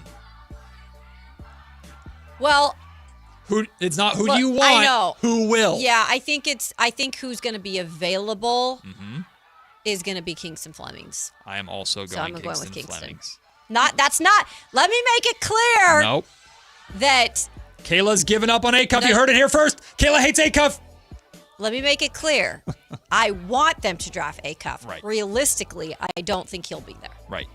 No, I'm taking Darius Acuff Jr. That's who the Sacramento Kings are picking. The next Jalen Brunson is going to save the franchise. Let's go. With all three vets, will all three vets, which Levine, Sabonis, and DeRozan, be on the Kings? No. If not, who is gone? So you can DeRozan. either say yes or no, and someone's gone. So you say no. No, actually, I'm going to say Sabonis. Sabonis gone. Yeah, I am. I'm going to say Sabonis. Okay. I'm going to say yes, all three of them are still here. This is by opening night? Training camp. Training camp? Okay. I'm going to go no. You know what? I'm going to go no. They're going to buy out Levine. Buy out Levine. I'll go a little spicy. All right. And now, finally, this is very much a Jason Ross play, and I love it. One random offseason prediction. Could be anything. Off-season prediction? Yeah, like, for example, Spurs trade De'Aaron Fox. That could be like a random offseason prediction. Or it could be Kings-related. Could be anything. Ooh. That one takes some thinking. Yeah. I'll do one. I will say, I'm going to put Ja Morant is traded to who, though? Yeah, I know. I feel like it's got to be something that... I'm going to say, because Giannis goes to Boston, Ja Morant is traded to Miami. That's what I'm going to... In my universe. Miami. Okay. That was the original kind of where he was tied to. Right. Kyle, if you have one, I'm still thinking. The Heat will strike out on Giannis and then pivot to Ja. So where's Giannis going to go? Boston. Okay. Because I guessed that Boston will end, or Giannis will end up in Boston. I like it. Could be small too. Could be something small. Yeah. Could be Kings related. Literally could be anything. Okay, so there's a specific Kings scenario that I don't know if they would do, but I feel like it aligns perfectly for them. Okay. Right? We talked about the Sabonis deals, whether it's RJ Barrett or Miles Bridges or whatever else. The Nuggets are trying to offload Christian Brown, and I feel like he would be the perfect rebuilding player for the Kings. Okay, so Christian Brown to Sacramento? Christian Brown will end up in Sacramento. I don't know how it's going to happen yet. Well, and you don't have to. Yeah. But he's got, I think, a 5-year 125 extension that starts this year, which is not, not something the Nuggets are able to take on because they want to extend Peyton Watson instead. And he just, I don't know how it's going to happen, but he feels like the perfect rebuild player for the Kings.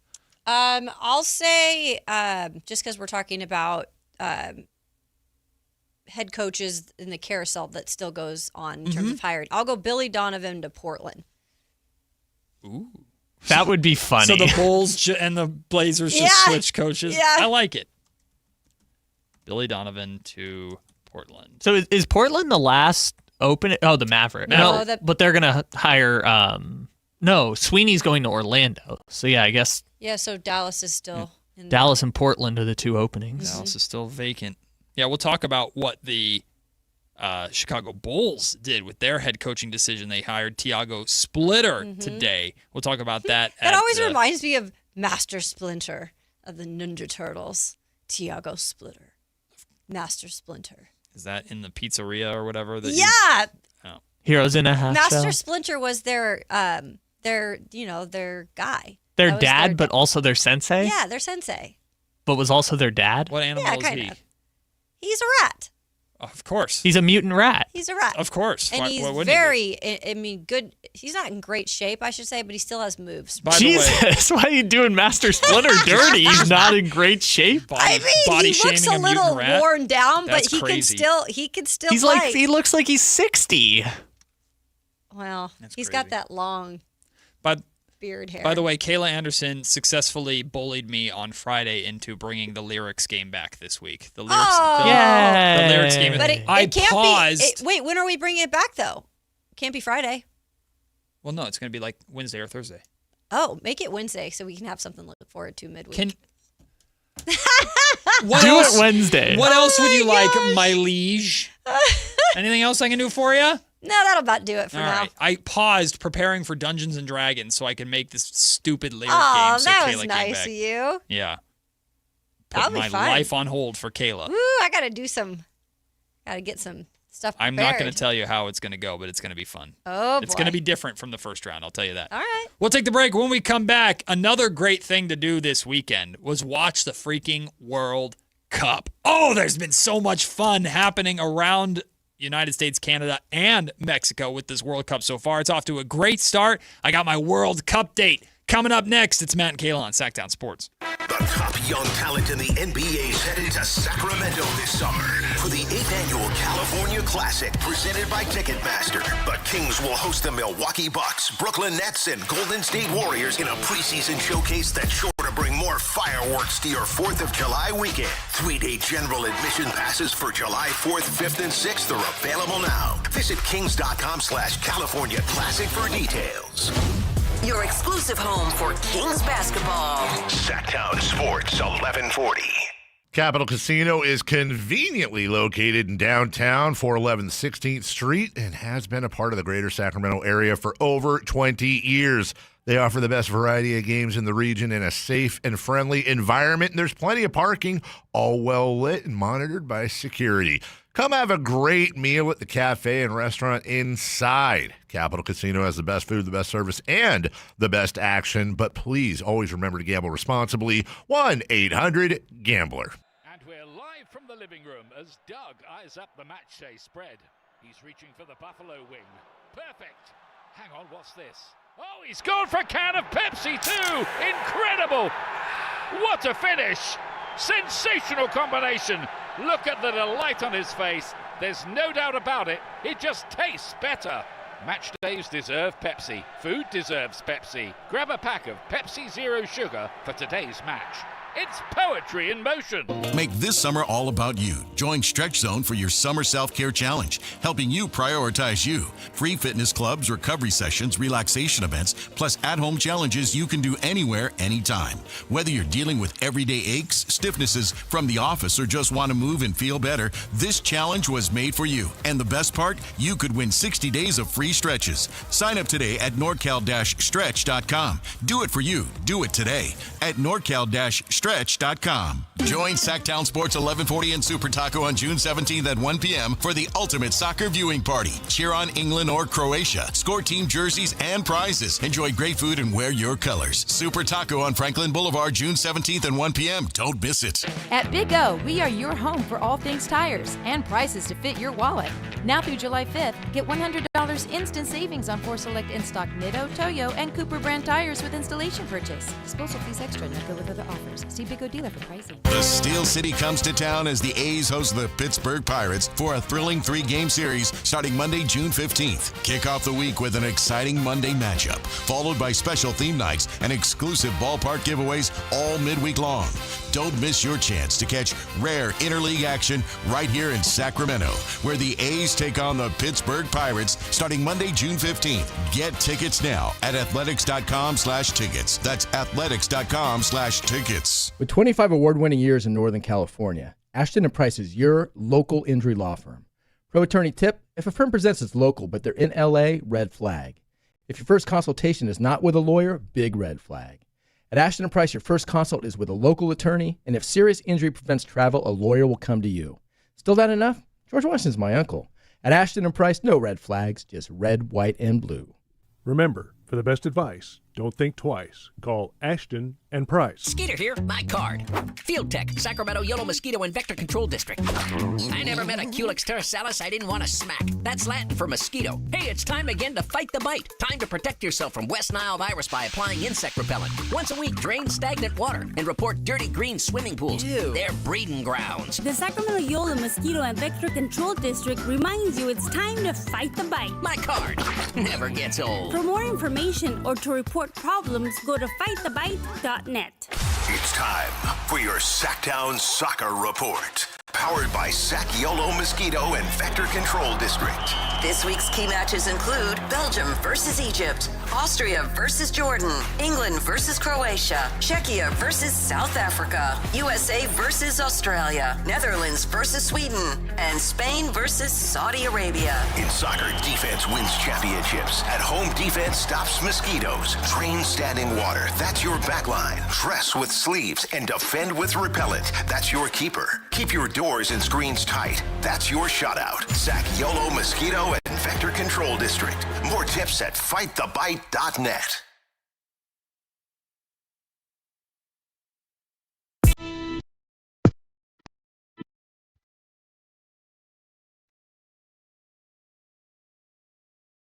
A.m. to 2 p.m. Matt and Kayla on Sactown Sports 1140. I've got a weekend full World Cup date for you here in just a second. Before we get to that, though, Ken, nice enough to hang out on hold, wants to talk Mike Brown. What up, Ken? Hey, thanks, guys, for taking my call.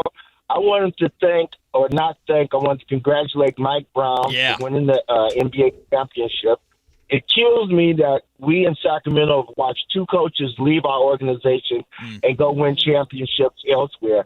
And it's particularly galling when you think about why the Kings fired Mike Brown. They fired him because at the time he was publicly criticizing the Kings players for their lack of focus and not basically following the game plan. And ironically, the game that put it over the edge was a game when they lost to Detroit, when De'Aaron Fox let his man get open for a three-pointer and then fouled him on the closeout. Brown was explaining how he had just told the players the only thing that beats us is the three. I point this out in particular because Brown was getting frustrated with the sliding of the players in terms of where they were when they went to the playoff as a 3 seed. They had went to the playoffs in a play-in, and then they started off poorly, all because they weren't doing the things that they had done that got them to the 3 seed that season. He was frustrated with it. Now, you look at this particular thing. I'm not, down on Fox for the physical play. You miss shots, that's part of it. Plus, he was injured. I give him that. To make the mental errors that he did is unforgivable. Yep, and that the leadership element as the point guard is what killed him there at the end. I will say the Mike Brown thing is an interesting case study in coaches get blamed when they lose a locker room. But when you're telling your locker room the right things and they're not listening and they're not following through, at what point is it – no, I know the coach is easier to get rid of than a roster, but at what point is it we need to bet on the coach and get the right players in here and not pick the play – and the players, the Kings – by the way – no, we've talked about this ad nauseum. De'Aaron was the one that also was not listening to Mike and made that mistake that led to Mike being fired. De'Aaron did not get Mike fired in the sense of he wanted Mike fired after Mike's comments directly about him, but there are still players here in Sacramento who were very much the ones on the opposite side of Mike when he tried to put his foot down on certain things. Mike's clearly right, and where the Kings are at is a interesting showcase of the Kings being wrong, but hey, if you can't learn, ultimately, when it goes back to ownership and it goes back to Vivek, Kayla, if you can't learn from two coaches that you abruptly fired winning titles, it's one thing if it happens once. If it happens twice and you can't learn from it, you're never going to learn. So it's just as undeniable as it could possibly be for Kings ownership and Vivek, and I hope that makes it happen or makes it known so it'll never happen again. Yeah, while I think more people are probably like, okay, Scott Perry, we feel like he is the guy for the job. And some people are not on this train in terms of Vivek giving him complete, control. Yep. I believe that has been done. At least this season I saw signs of that was the case. But I think it is interesting. You just mentioned head coach again. Could we be talking about this in a year again? I hope not. When it comes to the coaching situation, because I don't want to see that happen. Yep. But there is still a possibility that could happen. Let's have a little World Cup date, shall we? Yes, let's do it. Did y'all spend your Friday night watching Team USA? Because if you didn't, shame on you. I did watch a USA match. It was phenomenal. USA opening their World Cup down at SoFi Stadium in Inglewood, Southern California, and dominating Paraguay 4-1. Some are calling it truly the greatest World Cup performance in USA history. It was that good. Folarin Balogun, the striker, had a brace, which is 2 goals before halftime. His second goal was top bins, top corner, absolute perfect strike. He was a beast. Pulisic, who only played in the first half, was a beast. Was that because he had a little bit of a I think it was like a tweak cautionary or something? sub. Yeah, that's kind of what I thought had happened. Nobody really knew. No. Like when the broadcast, they're like, "Oh, he's not playing in the second half." But up 3-0, you probably felt like you could afford maintain. to do that. And then the fourth goal. So then Paraguay scored. Like they only had like 2 or 3 chances the entire game. They did score on one of them in the second half. And then in the 90th minute, the very end of the game, beautiful goal to give USA the win 4-1 and ultimately secure the win. And what's fun about that goal, why that goal is important, 1, because goal differential matters in group play, but 2, did you know, so USA scored 4 goals in their first match. Back in the World Cup in 2022, in the entire tournament, USA scored 3. Yeah, first of all, that's embarrassing. Right. That's freaking embarrassing. Yep. But I mean, good for them. Again, I don't expect them to make this huge, crazy run. I believe in them. Let's go. But it is a fun way to start things off. Yes. I do believe Paraguay, weren't they more too of like a defensive team? Like they're a physical team. They were outmatched. They weren't very good. But they definitely play physical because there are yellow cards galore in that match. Good for US, though. That's awesome. USA gets the win. They will now face Australia in Seattle on Friday afternoon. Yeah. And Australia, to their credit, is coming off a 2-0 win over Turkey. Okay. So a really big win for Australia. So that's going to be a fun match. The atmosphere in Southern California was fantastic, and I hope that travels. Oh, in Seattle, it'll be better. Facts. Of course. Here's no, but Washington over here. Soccer compared to, I don't mean to be rude, but LA, there's a lot of like jump on the bandwagon, like LA. I don't know. Yeah. LAFC and LA Galaxy, their fan bases have always been very, very rabid. The Sounders? I know. The Seattle Sounders are big up there too, but there's a massive Hispanic population, of course, in Los Angeles, and they love their LAFC and LA Galaxy. Yeah, I'm just thinking, I think it'll be better. I think we got a little Washington bias there, but I love it. I'm here for it. I just hope that environment is the same or even better because it was awesome. Speaking of environments, my guys in Scotland got the 1-0 win over Haiti. It's their first World Cup victory since 1990, before I was born. Was Haiti good? Haiti's no, they're pretty new.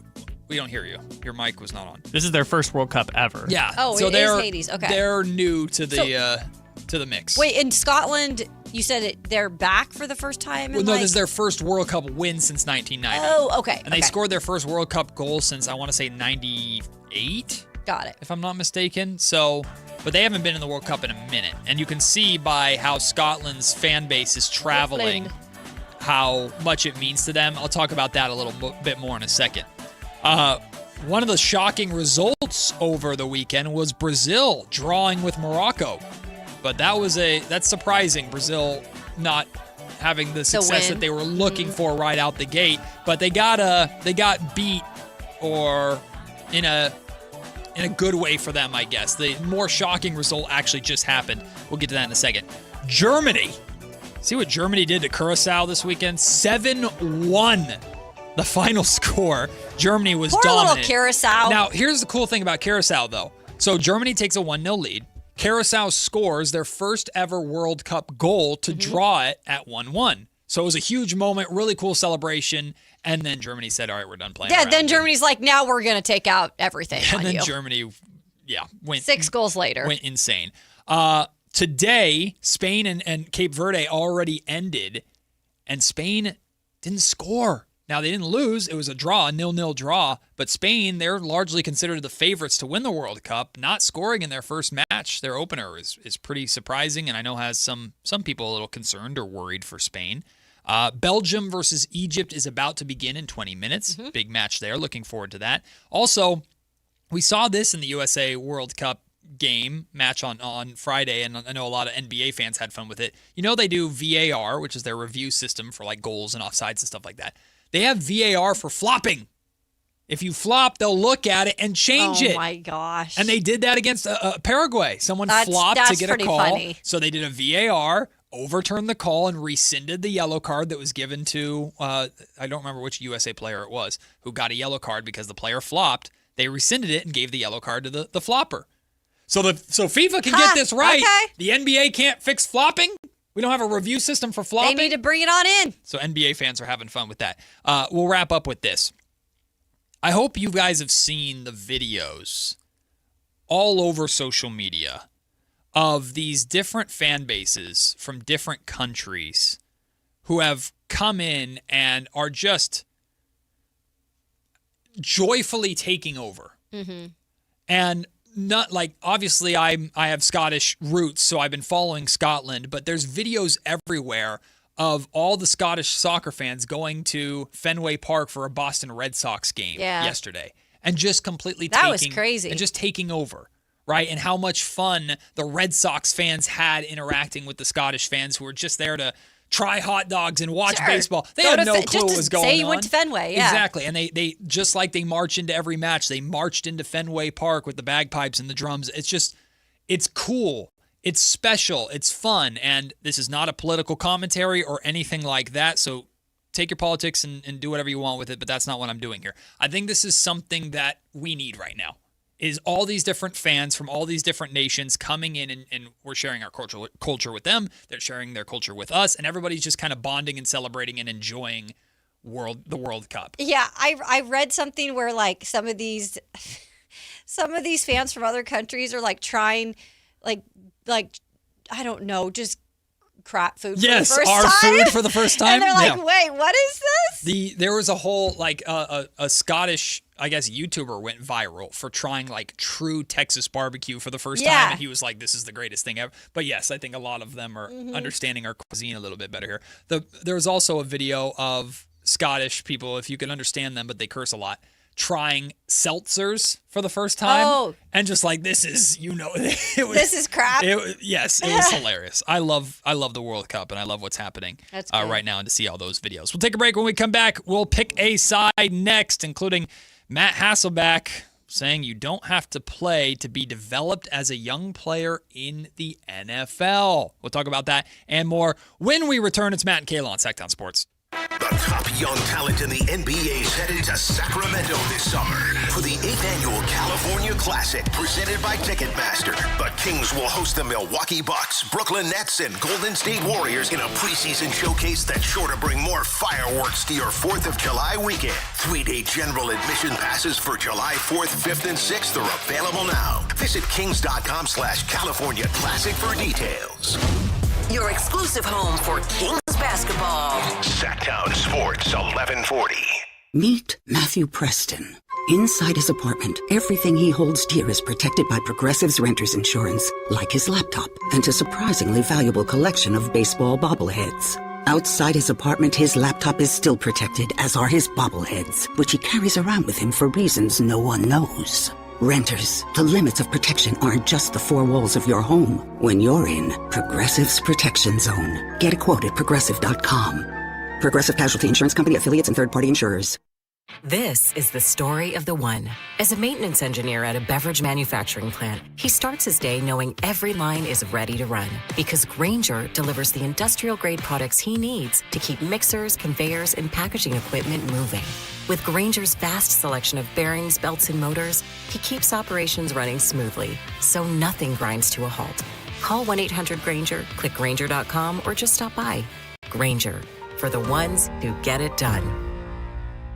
Get ready for the Expo sale at Cresco Restaurant Equipment, June 17th through 20th. For 4 days only, save big on everything you need for your food service operation. Shop huge discounts on refrigeration, ice machines, gas cooking equipment, indoor and outdoor furniture, commercial cooking tools, glassware, tableware, and much more. Plus, meet factory reps and enter for giveaways. It's all happening at Cresco Restaurant Equipment, 951 Richards Boulevard. Everything is on sale. Don't miss the best savings opportunity of the year.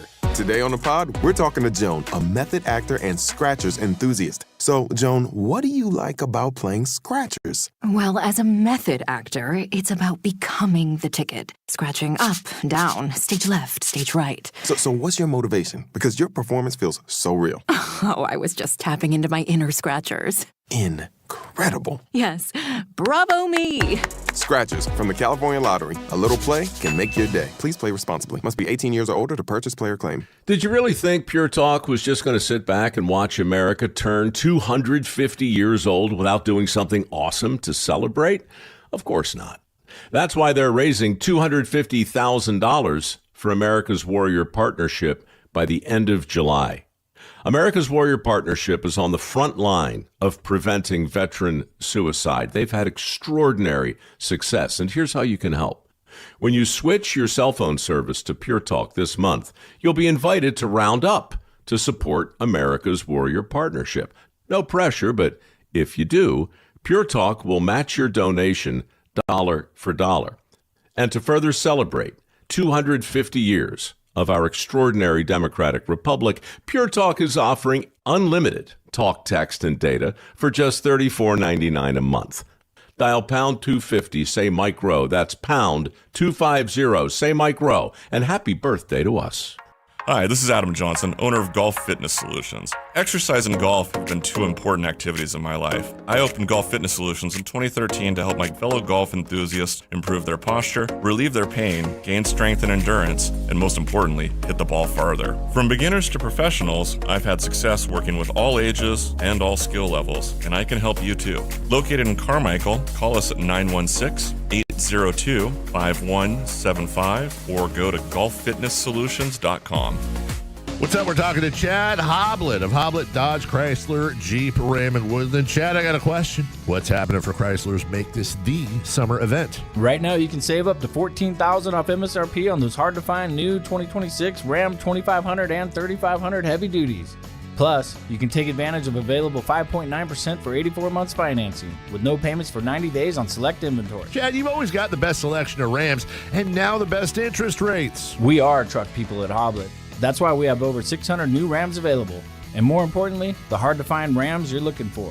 That means your new Ram is waiting at HobletDodge.com. Search, select, and save through their whole inventory at HobletDodge.com. Unbeatable prices, unbeatable selection, and now unbeatable interest rates. Nobody beats Hoblet, period. $14,000 total net savings on select new 2026 Ram 2500 Laramie after $10,500 dealer discount. Incentives include $500 on-the-job upfit for eligible upfit, $1,000 Hoblet business owner bonus with proof of business ownership, $1,000 Hoblet trade-in assistance with eligible trade-in. 10 of this net savings, see dealer for details.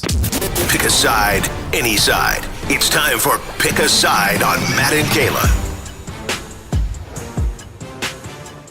Yes, indeed. It is time to pick a side here on a Monday. Matt George, Kayla Anderson with you. Of course, we got Kyle Ledbetter and his Kawhi Leonard Jolly Rancher shirt ready to go on the other side. Kyle's fashion sense always brings me joy because I always have to look at what T-shirt Kyle's wearing. It's like, what is he? It's so funny. What is I've he seen wearing? that one before. I know. Now I'm craving Jolly Ranchers. Oh, they are. I love Jolly They Ranchers. are good. It's so fun. It's like they have no facial expressions either. Yeah, They're is just funny. like Kawhi. It's like it's Keegan as well, but Kawhi's obviously more popular and more talented. But it's Keegan. I think even like Kawhi's a little more like Keegan. I feel like he's got monotone in him, Yeah. but I feel like Kawhi's just never he never cracks a smile. Did a company make that shirt or did Yeah.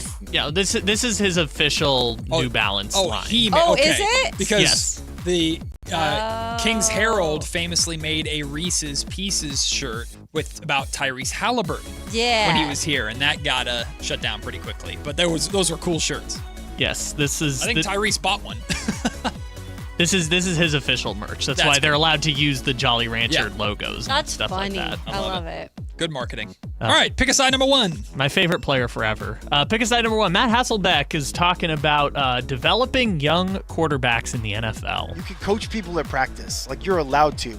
And that's the problem with half the league. When you're the backup, you just stand there and watch practice when they're on offense, and then you go play scout team quarterback when it's time for the defense to have their practice. Very few people know how to develop a quarterback.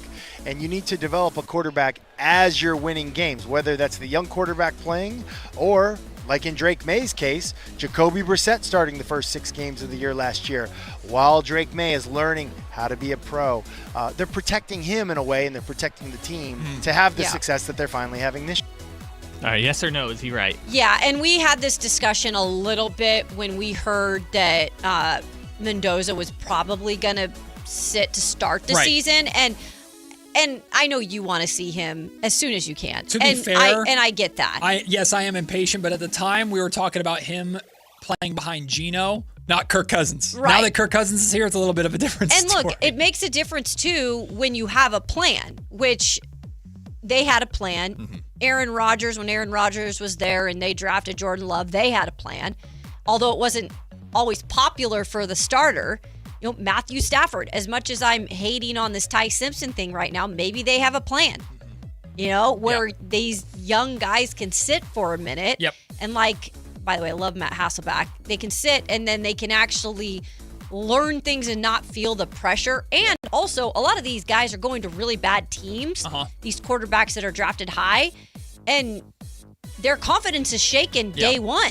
That's one of my favorite things about the TV show Quarterback, which I didn't watch a ton of, but I think it's coming out again. So much, I think was with Cam Ward and so much of being quarterback is of course learning the playbook and all the film study and things of that nature.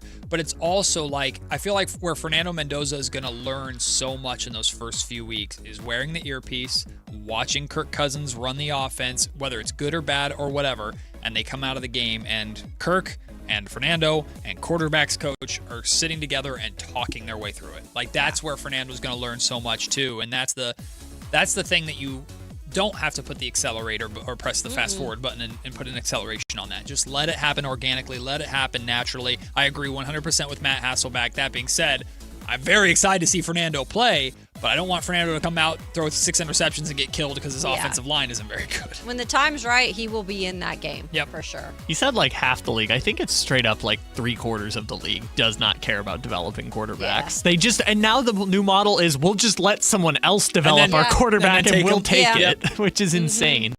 Anyways, back to the World Cup. Japan fans cleaned up after themselves at their match against, I think it was Colombia. Yep. It was a sign of respect.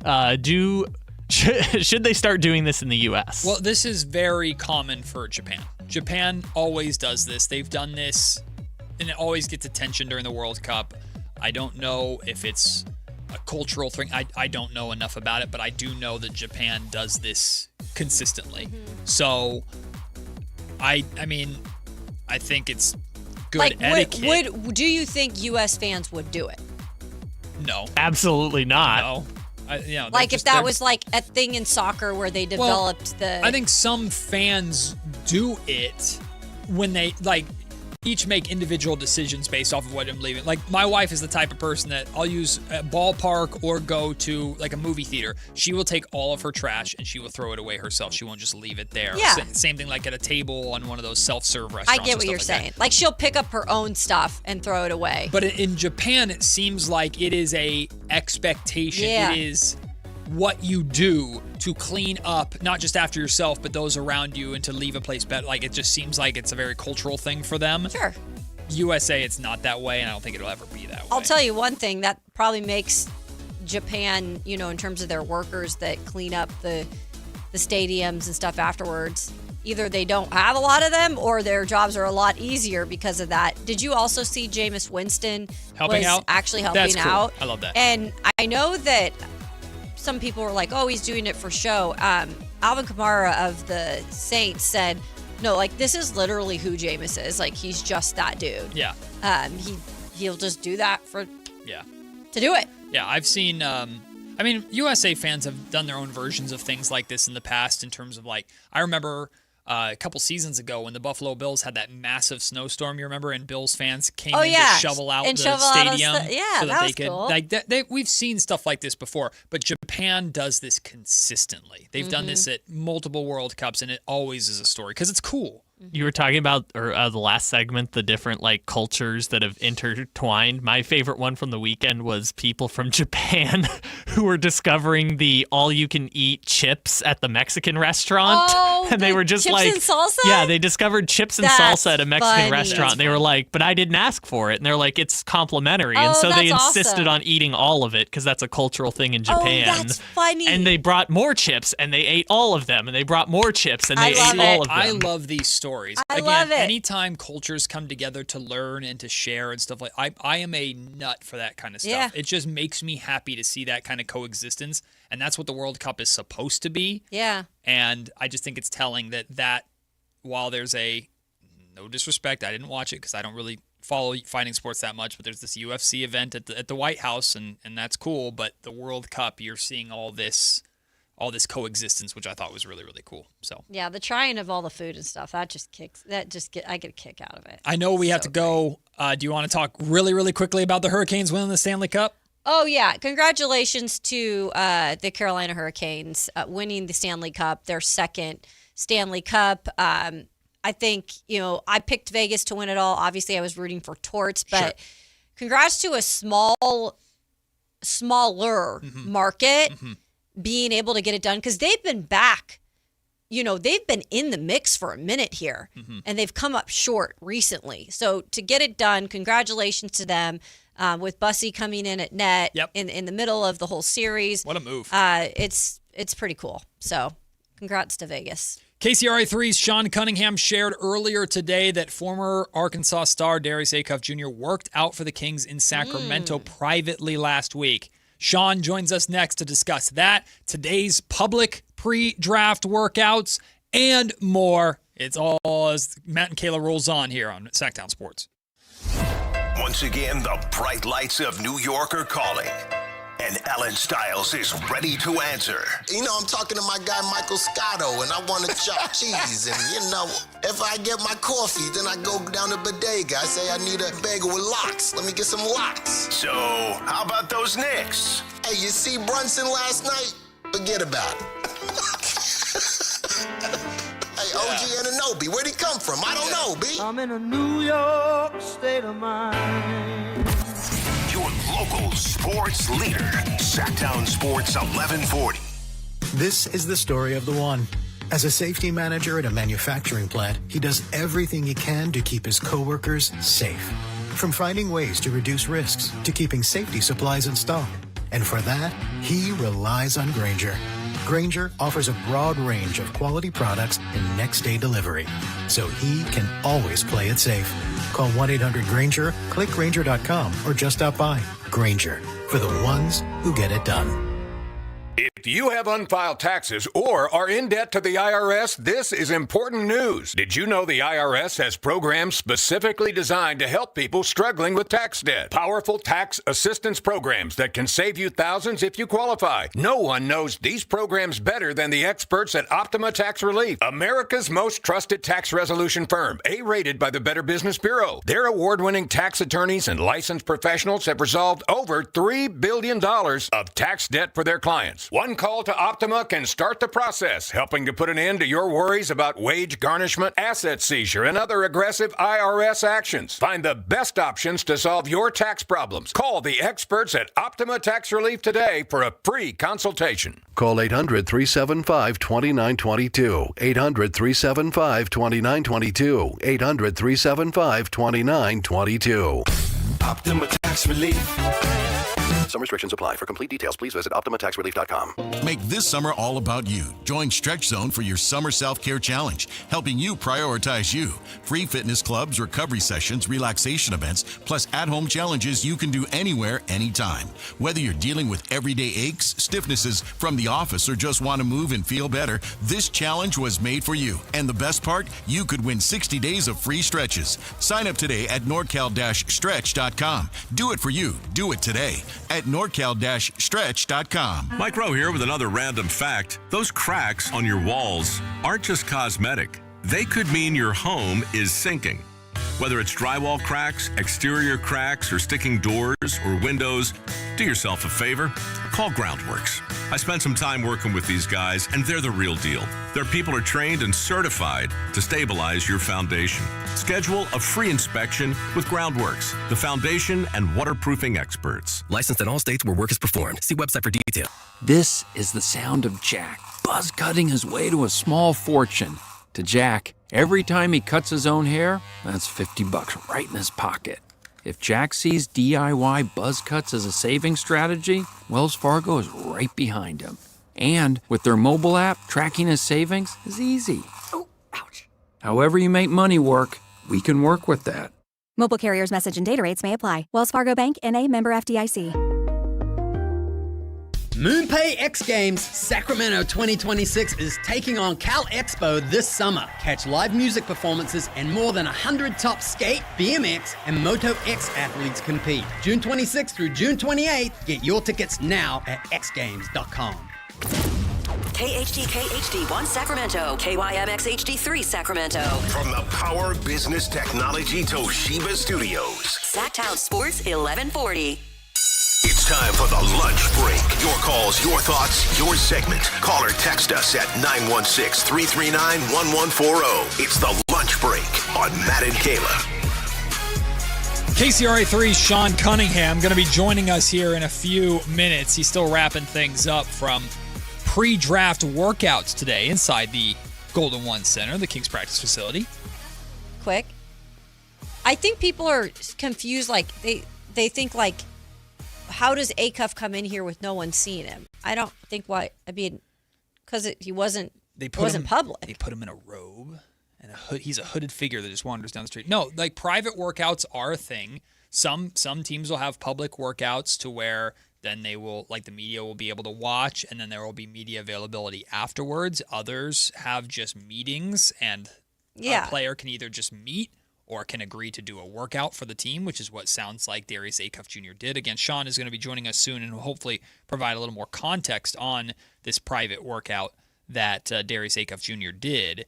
But essentially, a public workout obviously doesn't mean it's open to the public. Come on in and watch these guys. But it's like we're announcing, we're having these players in. Media, come on in and check it out, and they're going to do some availability afterwards. That's a public workout. Acuff was obviously, they wanted to have a conversation with him, take a look at some things, have him probably work with some of the Kings coaching staff or whoever they wanted to work with, get a up-close look. And I imagine this is the type of meeting, one, you get because of the relationship that you have with Acuff's family, because players do not have to do this. This is totally up to if they want to do this or not.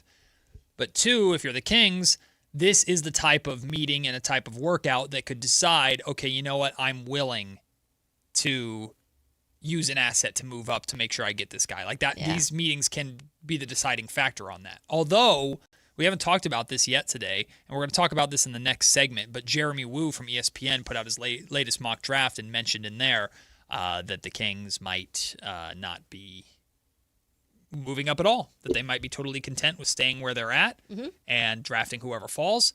That could also be smokescreen to say, yeah, we don't want to do it to make teams less willing to try and hold them ransom. It's silly season, right? As Carmichael Dave says, so you never know how the games are being played. But the fact that Acuff did a workout with the Kings, I think, is pretty significant. So let's hear from the man who reported it. I know Sean gets all the details. Sean, we were trying to guess. So, like, did they put him in like a cardboard box and like wheel him in quietly, Darius Acuff? Did they cover him in like a gigantic black robe so you couldn't tell, and he just nonchalantly walked in to do this super secret workout? Do you have the details of that? Maybe they wheeled him in like Hannibal Lecter style. Yes, there you go. Yeah. Yeah, I don't know. I mean, you look at. I've been doing this long enough. Sometimes look at you've got an organization, you got an agency that represents the players, and typically sometimes you run into an agency where they don't want to put the guy before the flashing lights of the media until it's time to do so, which is draft day. So, it ends up one of them decided to keep it public or keep it private. And, in the tweet, kind of pretty self-explanatory, but not entirely sure what day. I believe it was Thursday or Friday, but caught wind of it earlier last week that he'd be coming through. And, I had kind of heard the same thing about, Keaton Wagler. And obviously, there's already a report out there about him and even Fleming's coming through Sacramento. So at some point, these guys will come through. Likely, probably we'll have them as private workouts. But at the end of the day, I know there's a lot of people online who are speculating as to why are, auditioning so many guys that likely won't get drafted, and maybe a second round pick at best, if not a late first, like someone like today, maybe like Baba Miller, who, someone takes a flyer on it, maybe a late first round pick. But ultimately, wondering why that none of the, guys that are projected to be in the lottery hadn't come through. And typically you'll see this a little bit later towards the start of the NBA draft. You get, those early couple weeks, you kind of let things kind of take shape, and you have the combine. And if you're a player who's projected a lot lower, or if not at all, or maybe you're just trying to find a summer league team, those guys go on a absolute workout tour where they're, working out with 15, sometimes 20 teams. And a lot of the lottery players won't have to do that. It's been reported, obviously, that someone like Darren Peterson is only working out with Washington Wizards. If you're higher up in the draft, you're working out with less and less. And to be honest, most guys that are projected that high typically don't even work out. It's literally just kind of spending time with the organization, which is all that really anybody needs to concern themselves with anyway, because that is where you really get to know the player, their surroundings, what they're about, spending time. And that's certainly what Kings general manager Scott Perry values. Someone like Monty McNair did the same thing when he held the Kings GM position. So getting to know players from a one-on-one standpoint, see what their ecosystems are like, what their work habits are like, what they're all about, is really the intel you're looking to gather the most. Because let's face it, guys, what they put on film and the statistics they put into a box score, you already kind of really know about a lot of these players, especially that high in the draft, that have been scouted and been on a national platform. And, even if it's only 1 year in college, you have a real good feel for what their game currently is, and maybe even a little bit better of a feel as to where it could go in the NBA level. Sean, there has been plenty of workouts over the last few weeks of guys that, it has been made public, the names and obviously what schools they're coming out of. There were some that took place today, and you mentioned Baba Miller, who rescheduled. Anything in particular that came out of these workouts today that stood out to you, Sean? Well, it's just funny looking around the gym, and you got a lot of guard-heavy workout, and then all of a sudden you see a guy who's 6'11", who has like a 9'3" standing reach, just standing out like a sore thumb in the middle of the gym. So by the time, for full transparency, by the time we get into the gym, they're pretty much doing a lot of shooting work, and so you get to see maybe a little bit of what they look like from a perimeter. I don't think none of us in the media really. I shouldn't say none of us, but I'll speak for myself. I'm not really tabulating their, keeping track of how accurate they are, just kind of eyeballing it. But, he definitely stood out. His length is noticeable, and certainly in a league that covets length and athleticism and physicality, and a team that sorely needs it, you can kind of see that why they would bring a guy like him in. And, he was battling tonsillitis. He was scheduled to come in for a workout a couple weeks ago, and they had to reschedule it. So it shows that they obviously want to get a feel for him as a young man and see what he can do on the court. But just a guy who is certainly stands out in the gym, and his talents obviously need to be developed in the worst way. But he's someone who projects, around second round, maybe even late first, but certainly a project for an NBA team. Sean Cunningham from KCRA3 joining us. Sean, you've covered many, many drafts over your time here covering the Kings in Sacramento, so I know you're familiar with the commonalities of the process. But is there anything specific to Scott Perry that you're noticing, how he has approached these last two drafts, particularly this one having such a high pick with that 7th overall spot? Does anything stand out to you, or is it kind of common practice, business as usual, what most general managers are, or how they're handling this pre-draft process? I think it's business as usual. I'd say the only thing that really kind of stands out, or that might be noticeable this time around, is that they've had much, much, much more time to prepare, as Scott was just kind of added, took the job right before the draft last year. So maybe there was a little bit of I wouldn't want to say lack of preparedness, because they had guys like Phil Jabor and Paul Johnson who were in the front office who had already been at this for better part of a year. They were holdovers from Monty McNair's staff, and certainly, Alvin Gentry has a input in the front office department as well as a lot of the scouts that were their scouts and analytics and all that kind of stuff. So I think Scott himself just having a better feel for the people he surrounds himself with in that front office environment, putting some people around him that he works well with. And, this one doesn't feel like you're spinning a lot of plates. You're solely being able to focus on the draft and obviously trying to restructure the roster. But you're not looking for, trying to get your family situated and all that kind of stuff, living situations, and just the day-to-day grind of life and getting to know media and people, coworkers, surroundings, and all that kind of stuff. So he can certainly just focus on this and maybe spend a little bit more, 100% of his attention on the draft process itself. And so getting familiar with these draft picks, both inside and out, their families, like I said, their ecosystems, I think is paramount, and he's got the resources to do so. But yeah, Scott puts a huge emphasis on the human element, which is something that I can appreciate. It's something that I think has become more of a thing around front offices. Certainly there are people.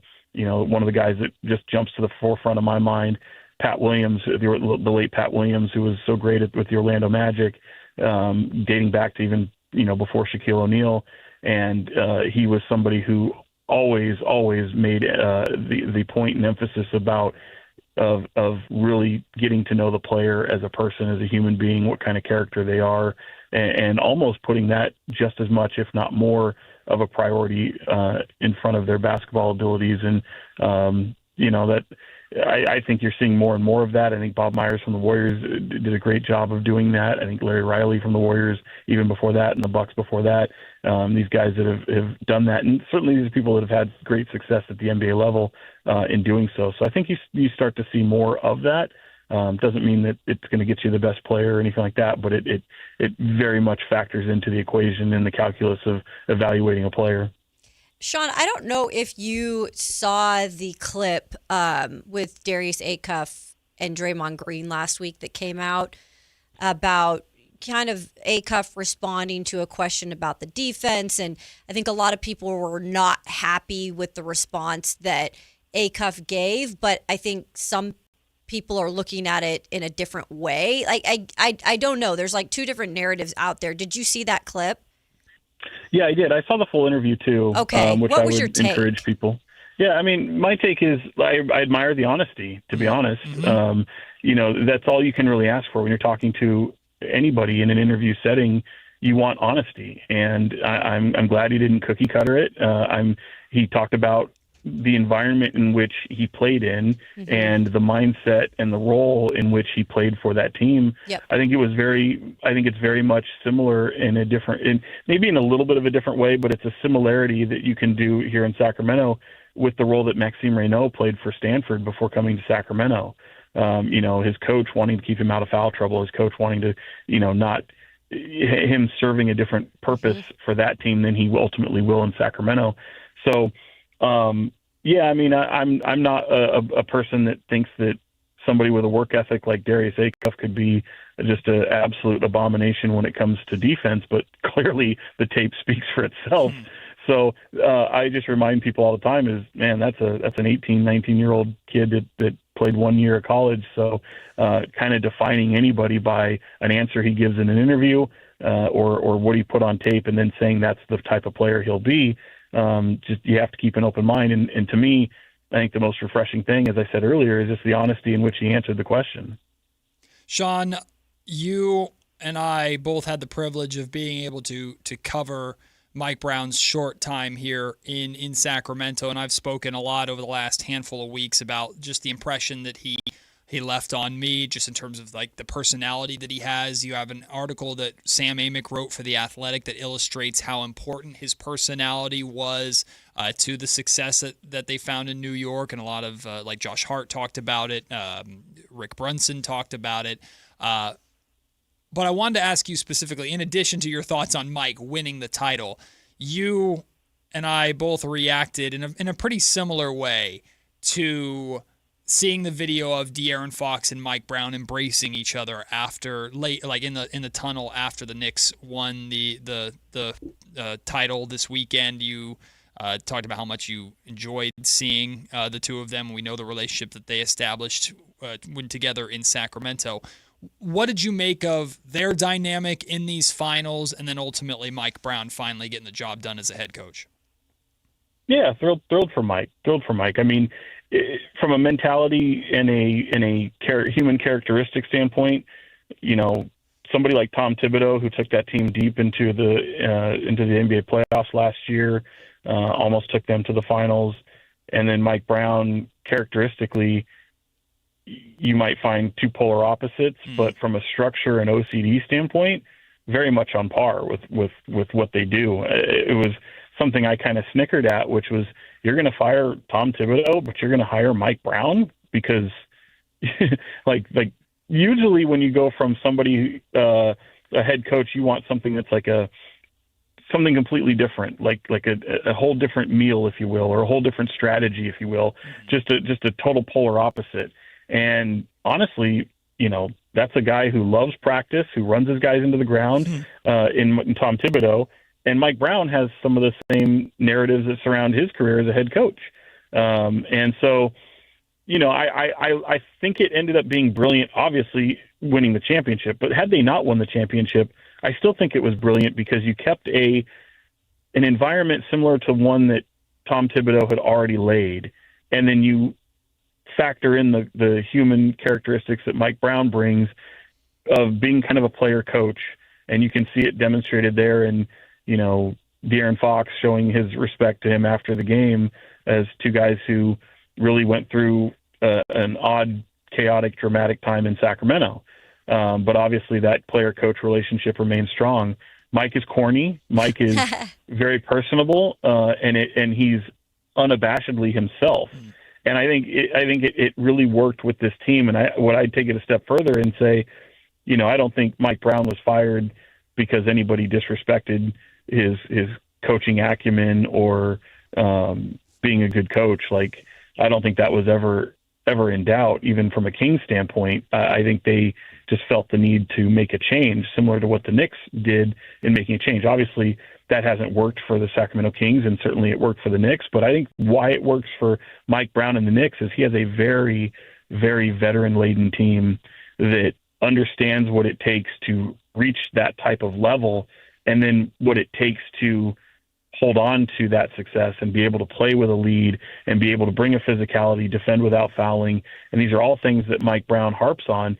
And look, Mike Brown's not perfect, and they're not expecting him to be perfect. He's had to give, I think Sam's article kind of demonstrated that and illustrated that in some ways where Mike was able to, give in to things that fit his team better than maybe from the forefront. And just him initially getting to know his star player is something that, like Jalen Brunson, is something he did here in Sacramento. He met with De'Aaron Fox first and foremost, and really all of his players for that matter. Domas was no exception, but he went and really spent time with De'Aaron Fox and built that relationship. And if they were going to have success, he needed to win over the star player. And if you look at Mike Brown's history, he had the thing with LeBron James up until he didn't. And he had the thing with Kobe where first year wasn't good enough. Second year doesn't make it very long. Kobe gives him that look and he's fired. So he had clearly lost some of the star players on that team, Ron Artest included. So, I think what makes Mike Brown such an interesting fit there is he's able to be charismatic to the media, check that box. He's a great human being. He checks that box for a lot of other things, but he holds his players accountable. I mean, you saw, our video when he went out and after De'Aaron Fox had the 4-point play against Jaden Ivey and the Pistons, the final game that Mike Brown got to coach, and he has that moment, with him not only calling his actions out in the post-game press conference, but even having the moment on the court a day later at practice. Ultimately, before he gets fired just a few minutes later, he holds his team accountable. He cares on his players. He'll defend them to the death, but he's going to hold his players accountable. And I think for a veteran team, that goes a long, long way with the Knicks. And they've already had that taste of what Tom Thibodeau is. Mike Brown is a similar feel, maybe just a little bit more out of care and love than maybe what Tibbs shows on the surface. And, for a veteran team that had that little taste, they wanted to duplicate that. And I think for the Spurs, on the flip side of that, you look at a young team who had this great success and has an absolute otherworldly talent in Victor Wembanyama.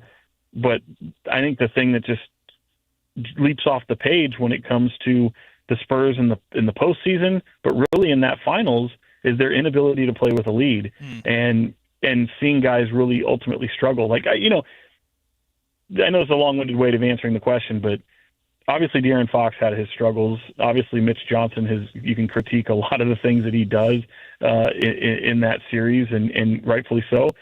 But I'm going to Karl Anthony Towns, somebody I've never been a huge fan of, and when it comes to winning, but the strides that man made in this series alone, especially to be able to put the clamps on Victor Wembanyama, and somebody be able to look at his games and looking at it from a scoring standpoint and thinking he wasn't very effective, is just absolute lunacy. They're watching a completely different game than the one I'm watching, because Karl Anthony Towns was sensational. I mean, they really prevented him from Wemby from really just going off and doing a lot of the things that they were capable of. And then he fouls out in that final game, guys, and Mitchell Robinson makes the play of the game. That tip out was insane for what that meant in that moment. So, yeah, I mean, that's all coaching. I think Mike Brown made some brilliant adjustments, and I don't think he has the just his path. I mean, you look at what he's able to do. His in-game adjustments have been highly criticized throughout his career, and I thought he had a masterclass in this postseason run.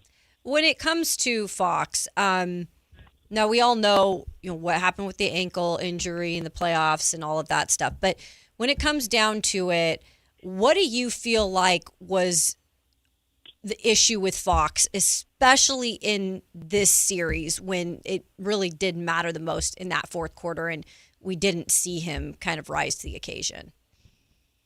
Yeah, I think navigating the Knicks defense was big. I think we've seen it before with De'Aaron Fox in Sacramento, where when he doesn't have the ball in his hands, he's not nearly as impactful as a player. We saw that when Tyrese Halliburton was here. Him playing off ball is not really what you want if you're having De'Aaron Fox on your team, and he's got some pretty, up-and-coming great talents around him. I mean, what a series that Dylan Harper had. Stephon Castle obviously struggled, but they were at their best when De'Aaron Fox had the ball in his hands. Unfortunately, he missed shots, and they disrupted him. They out-physicaled him. I still think he played really great defense throughout the series. The turnovers are what they are, but I don't think Wemby was great in this series at all. I mean, Dylan Harper was their best player far and away. I think that this is a team, especially coming off of the path that they had to get here, I think that test against the Thunder really kind of took it out of them. And when you're going up against two teams like that in the Thunder and the Knicks back-to-back, that can be tough. I had picked the Knicks to win this series, but ultimately gave respect to the path that the Spurs took to get there, and I think it certainly took something out of them. Obviously, it's been well documented. I mean, Fox was not right. His ankle is definitely a problem, but you play through that. He's not making that excuse. We can make that for him because it's certainly something that is there. It's fact. But yeah, he missed shots. He had some turnovers, and yeah, when I know he gets looked at as being one of the longest tenured players in the league. He's not the oldest. Obviously, Harrison Barnes is older than him, and Luke Cornett has had experience on other teams and has done a lot. But with respect to those two gentlemen, Fox is supposed to be part of that monster with Wemby, and he's supposed to be that clutch player of the year. And when you take that away and you're asking a lot of young guys who haven't been on that stage before, him included, by the way, he's never been into the postseason outside of just the first round, 7-game, loss to the Warriors. So, I think people treat him a little unfairly, but look, you go out there, you put stuff on tape, and I think people had a different idea of what De'Aaron Fox should have been for that team. I think he's still trying to figure it out. And the good news or the bad news, maybe for Spurs fans who are ready to punt him to another team, they've extended him. He's got a whole lot of years remaining on that contract. So as long as he's still a Spur, he's going to be there for a while.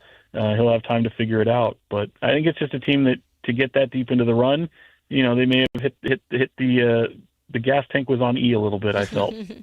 Sean, the draft is a week from tomorrow. You'll continue to provide great coverage, the build-up to draft night itself, and beyond. We appreciate you making the time during your busy schedule to join us here on the show. Look forward to doing it soon. Miss seeing you out there at these events, man. I miss being out there. I know y'all don't miss me, but I miss being there.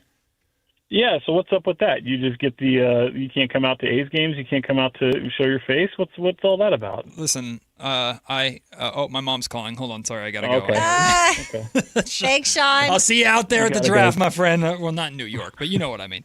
Looking forward to chatting with you soon. That's the great Sean Cunningham from KCRA3, his Kings coverage, NBA coverage, local sports coverage, second to none. We always appreciate him taking the time, and we will take time to break. We'll come back with Jeremy Woo's latest mock draft, including what he's hearing about the Kings and if they're looking to move up or not. Plus, AJ DeBonsa and Darren Peterson both met with the Wizards, but only one decided to meet with another team. We'll discuss that and the Bulls hiring Tiago Splitter. It's Matt and Kayla on Sactown Sports. The X Games are coming to Sacramento. Join Kayla Anderson at Sactown Sports 1140 at Cal Expo from June 26th through the 28th to watch the top action sports athletes in the world go head-to-head with 3 days of high-octane competition, BMX, skateboarding, and Moto X, plus live music from global electronic music icon Cascade, Grammy-winning producer Artist Mustard, and DJ Subtronics. Get your tickets today at xgames.com. Your local sports leader, Sactown Sports 1140. We all hear the radio ads about the IRS. They tell you to be afraid, to be scared, and they try to frighten you into calling. I'm not here to do that. Tax Relief Advocates is different. TRA is here to tell you that if you owe money to the IRS, whether it's $5,000, $50,000, or $500,000, we have a solution. It doesn't matter if you're sitting in your car, at work, or with your kids. No matter where you are, call now. 800-575-8157. Don't lose hope. TRA can eliminate or reduce what you owe to the IRS. Generous programs are now available that can give you a fresh start. Our passion is taxes and helping individuals fix their IRS problems. We have over 1,000 5-star reviews on Google and an A+ with the Better Business Bureau. You don't need to be afraid of the IRS any longer. End your tax nightmare today by visiting us online at TRA.com or call 800-575-8157. That's 800-575-8157. Tax Relief Advocates. Real solutions for real people. Thunder, feel the thunder. It's the energy all around you. Lightning and the thunder, thunder. The thrill of the moments to come. The flash of lights. The rush of pure exhilaration. The roar of the crowd. See it, hear it, feel it. Thunder, feel the thunder. Lightning and the thunder. Thunder Valley Casino Resort. Feel the thunder. What's going on? We're talking to Chad Hoblet of Hoblet Dodge, Chrysler, Jeep, Ram, and Woodland. Chad, tell us what's happening for Chrysler's Make This the Summer event. Kick summer off right when you save up to $9,500 off MSRP on new 2026 Jeep Grand Cherokee Laredo Altitudes. You won't find a better looking, more powerful, and comfortable Jeep on the road. There's nothing like moving the family around in luxury. Yeah, those Jeeps look real nice inside and out. It's beautiful, but Hoblet is more than Jeeps. Stop by the Hoblet Certified Pre-Owned Supercenter to find whatever you need.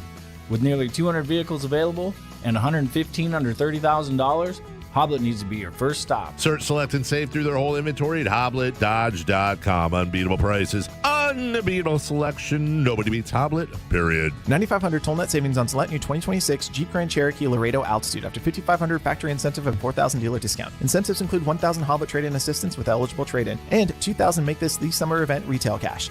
3 of this net savings. Sample VIN 243062. See dealer for details. At Big O, when tire trouble is what you're focused on, our team of experts say, bring it on. Now through July 5th, come into our Tread White and Blue sale and get $100 in instant savings on 4 select in-stock Nitto, Toyo, and Cooper brand tires with installation purchase. Plus, get our Fuel Economy Saver package with any purchase, along with a fuel system treatment free. Big O Tires, the team you trust. Installation required. Disposal fees and shop fees extra were permitted. See store for pricing. A full tank of gas is required to properly perform the fuel system treatment at the store. Eligibility may vary. Not valid with other offers. Get ready for the Expo sale at Cresco Restaurant Equipment, June 17th through 20th. For 4 days only, save big on everything you need for your food service operation. Shop huge discounts on refrigeration, ice machines, gas cooking equipment, indoor and outdoor furniture, commercial cooking tools, glassware, tableware, and much more. Plus, meet factory reps and enter for giveaways. It's all happening at Cresco Restaurant Equipment, 951 Richards Boulevard. Everything is on sale. Don't miss the best savings opportunity of the year. Patrick was way behind on his IRS taxes. I was in way over my head, and the total amount ended up being somewhere just over $30,000. $30,000.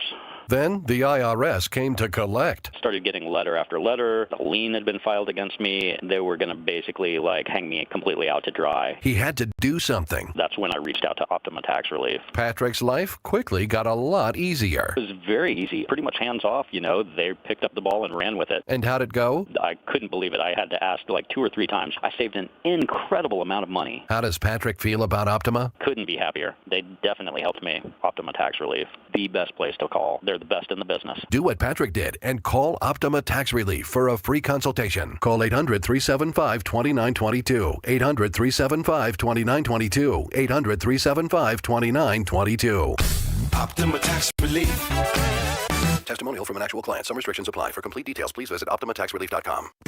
In celebration of 80 years of 49ers football, Sactown Sports is counting down 80 of the most memorable moments that have shaped the team's storied legacy and winning tradition. Here's today's faithful flashback. Number 60, Christian McCaffrey's Triple Crown. In Week 8 of the 2022 season against the Rams, Christian McCaffrey became the first player since 2005 to throw, rush, and catch a touchdown in a single game in the Niners' victory over the Rams. He joined a group that consists of LaDainian Tomlinson, David Patton, and Walter Payton to complete the hat trick since the merger. In the game, he showed off his arm. Backwards pass to McCaffrey, and he's going to throw downfield wide open. Brandon Ayuk, touchdown! His legs. They're going to give it to McCaffrey coming left. McCaffrey, touchdown! And his hands. Garoppolo under pressure, throws to the back of the end zone. Caught by Christian McCaffrey.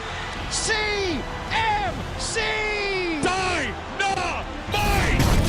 Faithful flashbacks on Sactown Sports 1140.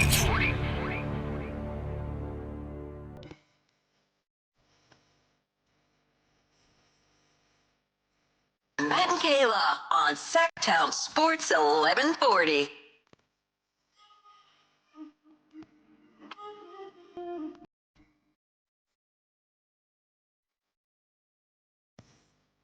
We are 8 days away from the NBA draft, and now we're going to get the blitz of final mock drafts over the next week.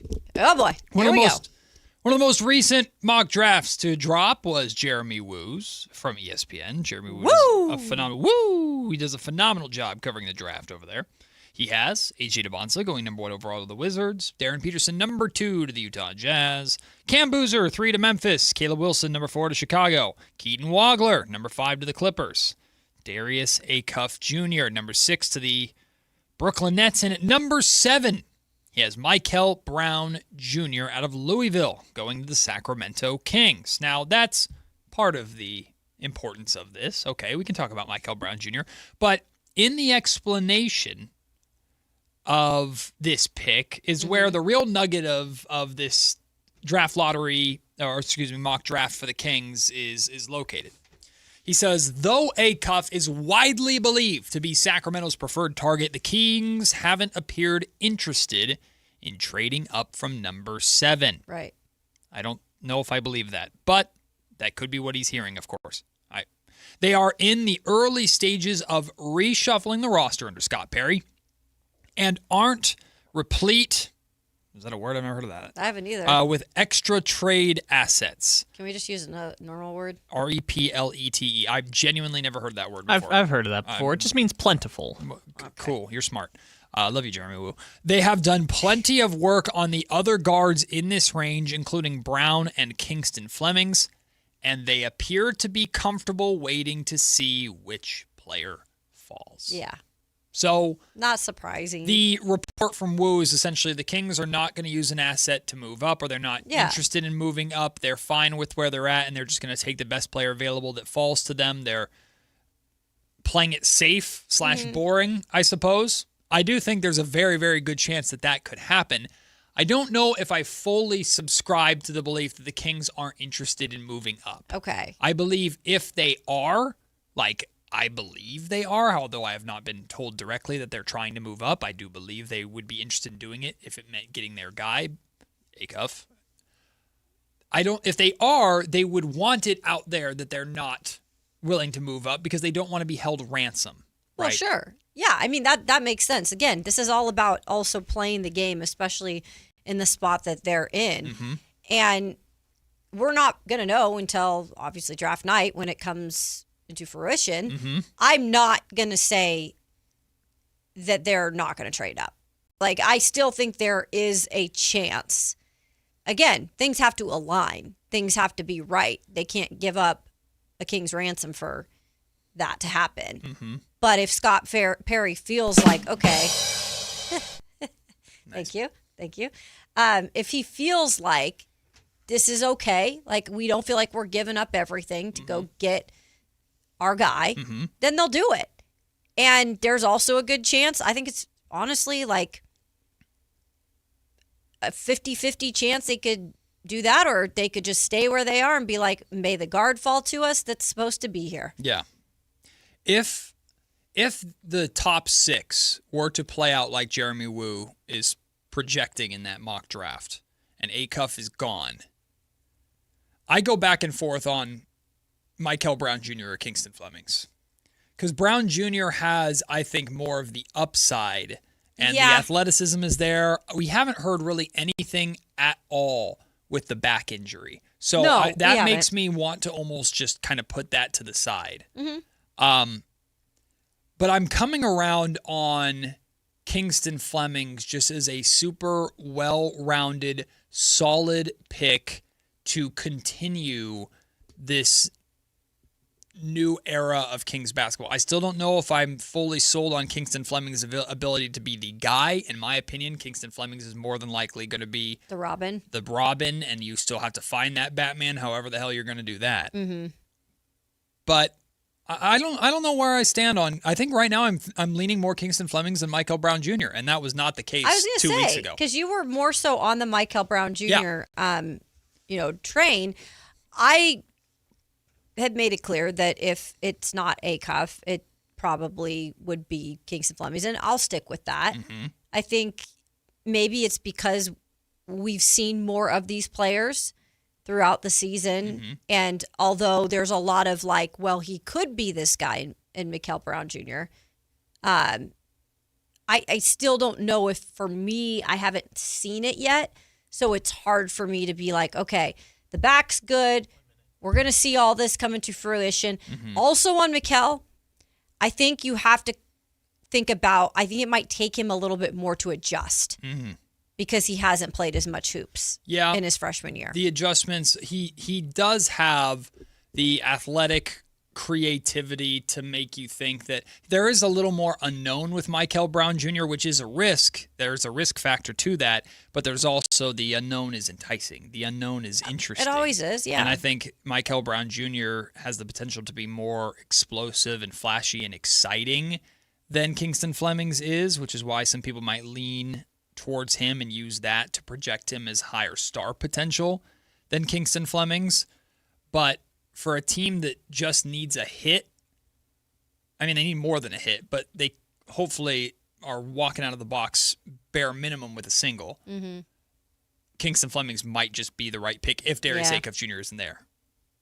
It's frustrating because I don't want to talk about it in that way where it's like, well, I guess we'll settle. Mm-hmm. I hate that word. Yeah. We'll settle for Kingston Flemings.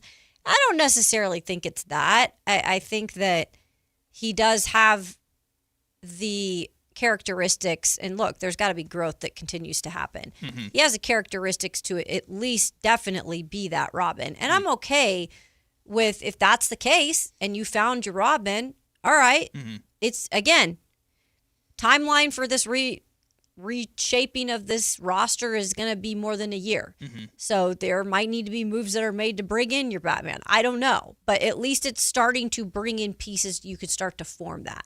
We'll kick the latest reports from Shams about AJ DeBonsa and Darren Peterson down to the 1 o'clock hour, because coming up next, let's talk some football. Kayla's 2-minute drill is coming up on Sactown Sports. The X Games are coming to Sacramento. Join Kayla Anderson at Sactown Sports 1140 at Cal Expo from June 26th through the 28th to watch the top action sports athletes in the world go head-to-head with 3 days of high-octane competition, BMX, skateboarding, and Moto X, plus live music from global electronic music icon Cascade, Grammy-winning producer Artist Mustard, and DJ Subtronics. Get your tickets today at xgames.com. Your local sports leader, Sactown Sports 1140. On top of home and auto, Progressive protects your boat, RV, and motorcycle so you can explore the unknown. Actually, we just take the RV to the same campground every year. Well, maybe you can catch your own dinner on your boat. Oh, we can actually get pizza delivered there from this brick oven place we love. Will you at least try a new topping? Honestly, probably not. We kind of have a go-to order. Fine. Just bundle home or auto insurance with your outdoor vehicles with Progressive and stay protected when you go, I guess, where you've gone before. Progressive Casualty Insurance Company and Affiliates. Not available in all states or situations. Hey, Green Gobbler here. So you've got a clogged drain in your bathroom. Water in the sink's overstaying its welcome. You're spitting today's toothpaste on top of yesterday's toothpaste. You hope that it go away. Yeah, clogs don't just go away. I make them go away. I'm Green Gobbler, the only clog dissolver you need. I'm bleach-free, safe for your pipes, and I work. Guaranteed or your money back. Because I never met a clog that was gonna unclog itself. Green Gobbler. Let the gobbler get it. Mark your calendars, because MoonPay X Games Sacramento 2026 is landing at Cal Expo June 26th through 28th. Witness nearly 100 of the world's best athletes compete in skate, BMX, and Moto X events, and catch live music performances by global electronic music icon Cascade on Friday night, and Grammy-winning producer and artist Mustard, and electronic music producer and DJ Subtronics on Saturday night. Don't miss MoonPay X Games. Lock in your tickets now at xgames.com. Remember the days of real country music? Now you can get your favorite classic country every day on 105.1 HD3 The Ranch. Listen to The Ranch on the free KNCI app or anytime at 105.1 HD3. Make this summer all about you. Join Stretch Zone for your summer self-care challenge, helping you prioritize you. Free fitness clubs, recovery sessions, relaxation events, plus at-home challenges you can do anywhere, anytime. Whether you're dealing with everyday aches, stiffnesses from the office, or just want to move and feel better, this challenge was made for you. And the best part, you could win 60 days of free stretches. Sign up today at norcal-stretch.com. Do it for you. Do it today at norcal-stretch.com. You can buy golf clubs anywhere, but buy clubs that fit the shelf instead of your swing. That's why Hagen Oaks offers total game fitting. TrackMan dials in your driver and irons. Ping's Balnamic Ball Fitter finds your perfect golf ball. Hagen Oaks Putter Fitting Studio helps you roll it true. And FootJoy's 3D foot scanner matches you with balance and stability. Whether you're a beginner or accomplished, your best game starts with the right fit. Hagen Oaks Golf Complex. Better fit, more fun. Fulton Avenue at Business 80. Meet Matthew Preston. Inside his apartment, everything he holds dear is protected by Progressive's renter's insurance, like his laptop and a surprisingly valuable collection of baseball bobbleheads. Outside his apartment, his laptop is still protected, as are his bobbleheads, which he carries around with him for reasons no one knows. Renters, the limits of protection aren't just the four walls of your home. When you're in Progressive's Protection Zone, get a quote at Progressive.com. Progressive Casualty Insurance Company, affiliates, and third-party insurers. I know that hiring can be challenging. You need someone to match your role perfectly. Well, now you can meet them fast on ZipRecruiter. Build your team, build it sooner.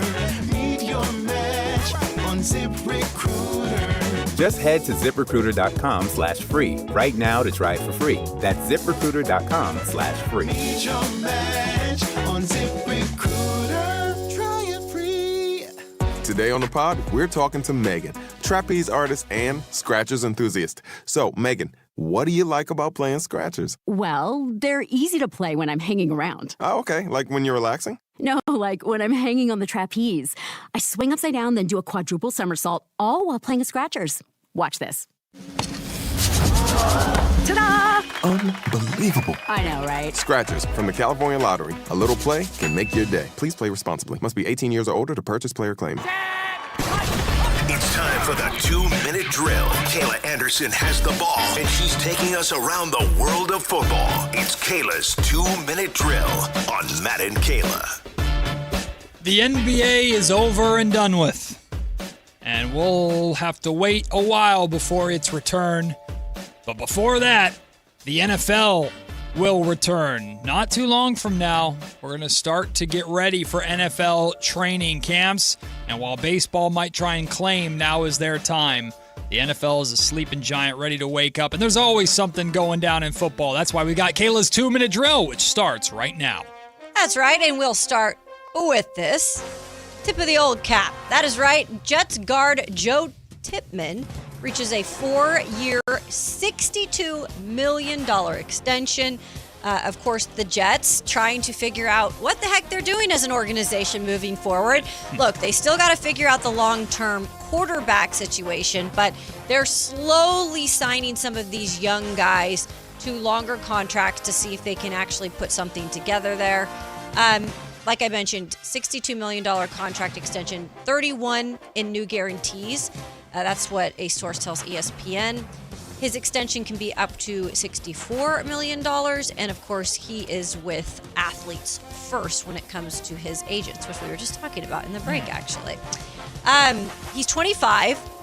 He was entering the final year of his rookie contract, and we're talking about a guard here, right? So guys that you don't usually hear a lot about when it comes to those longer contracts and keeping those guys around.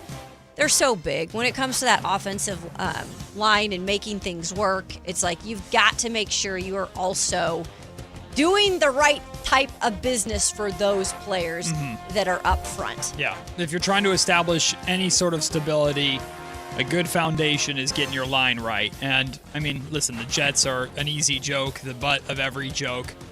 But I'm a big fan of Aaron Glenn, and I'm rooting for Aaron Glenn to figure some things out. So, good luck, Jets. But, yeah, addressing your offensive line is probably not a bad place to start trying to turn around that disaster of a franchise. We're just sitting here waiting for the plane to take off at some point. Ugh. Might be a little bit. Don't hold your breath. All right, coming up next in this 2-minute drill is listen to the body. Have we ever told ourselves that, like in life? Like, okay, just listen to your body. Like, do you really need to go do this today? This is me telling myself this too. Do you need to go work out? Do you need to go lift heavy weight? Like, some of us just are our own worst enemy when it comes to just listening to the body. Well, Frank Ragnow says, I listen to my body. He, of course, retired early in what some people think. Detroit's all-pro center kind of surprised a lot of us this offseason, saying he has now closed that chapter of his life. He said to shoot it straight, I was trying to will myself to play, and my body was telling me otherwise. And I was just in like a paralysis, if you will. I did not plan on retiring in the middle of the summer. Believe it or not, I was trying to get like, you can do it for the guys, the fans. Like, it's who you are. But he decided just to, like, he could have done that. Yeah. But he was like, I'm going to listen to my body, and probably family was involved in that too. That's hard. But respect to him. I mean, there's still, I feel like stuff that was left on the plate for him.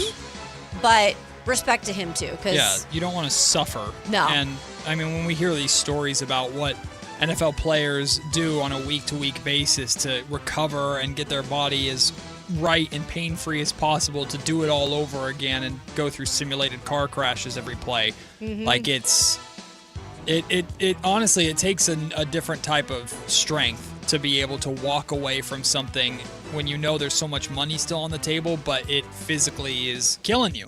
Like, that takes a lot of guts, a lot of strength, and I can't imagine how easy that was or difficult that was for Ragnow. So good for him. Yeah, I always go back to the Andrew Luck story, right? And how early he retired in his career, what could have been. And he seems to be happy doing his thing now. He's still obviously involved in football. And, some of these guys choose to stay on that path. Some just completely get away from the game. So congrats to him on a great career, and respect to him for actually just saying, got to do it. Right. I saw somebody say that officially in August, Andrew Luck will have been gone from football longer than he was in football. That's crazy to think about. It really is. It's crazy. Also, Ragnow was the one who tried to come back mid-season last year after the Lions had injuries, and the Lions were like, we simply cannot clear your medicals. Yeah. And I'm sure he's wanted to play, right? But well, yeah, because his replacement went down, and he was like, I'm going to be there. And the Lions were like, your medicals are so bad. We can't do it. Yeah, we cannot sign you. Yeah. It's like trying to overcome all those odds. Just didn't work. Wasn't in the cards. All right, how about this? No picking on Pickens. Can't pick on him anymore, guys, because guess what? The wide receiver for the Dallas Cowboys, he took his physical on Monday, and he is supposedly going to be showing up for minicamp. That is obviously mandatory. Had he skipped camp, he would have faced fines totaling more than $90,000, which is crazy to think about. That's just like chump change to some people, but it obviously wasn't to him. And I think the biggest thing that we are going back and forth on is Pickens signed the franchise tag, but his camp and himself wanted a new deal. Of course. And did a great job last year as the first year with at least the Dallas Cowboys in kind of proving himself, but they want to give it a little more time. But he's coming to camp. Ultimately, like every year, though, there's always expectations on the Dallas Cowboys to perform. The brand just demands such, and the Cowboys need Pickens just as much as Pickens, I think, is going to need the Cowboys to perform and need to perform well himself to ultimately get the bag that he is chasing. So it's the right move for him to come back, to play through it. Just in all of these circumstances, the one thing you just pray for and you knock on wood for is just don't get hurt. Getting hurt on the franchise tag is just so brutal, and it's the one thing that all players fear, which is why they hold out for the guaranteed money in the long-term deal. So I'm praying for George Pickens' sake that he stays healthy enough on this tag to get the bag, whether it's in Dallas or somewhere else. I'm just glad it's not we all know wide receivers. They can be divas. They'll tell us themselves.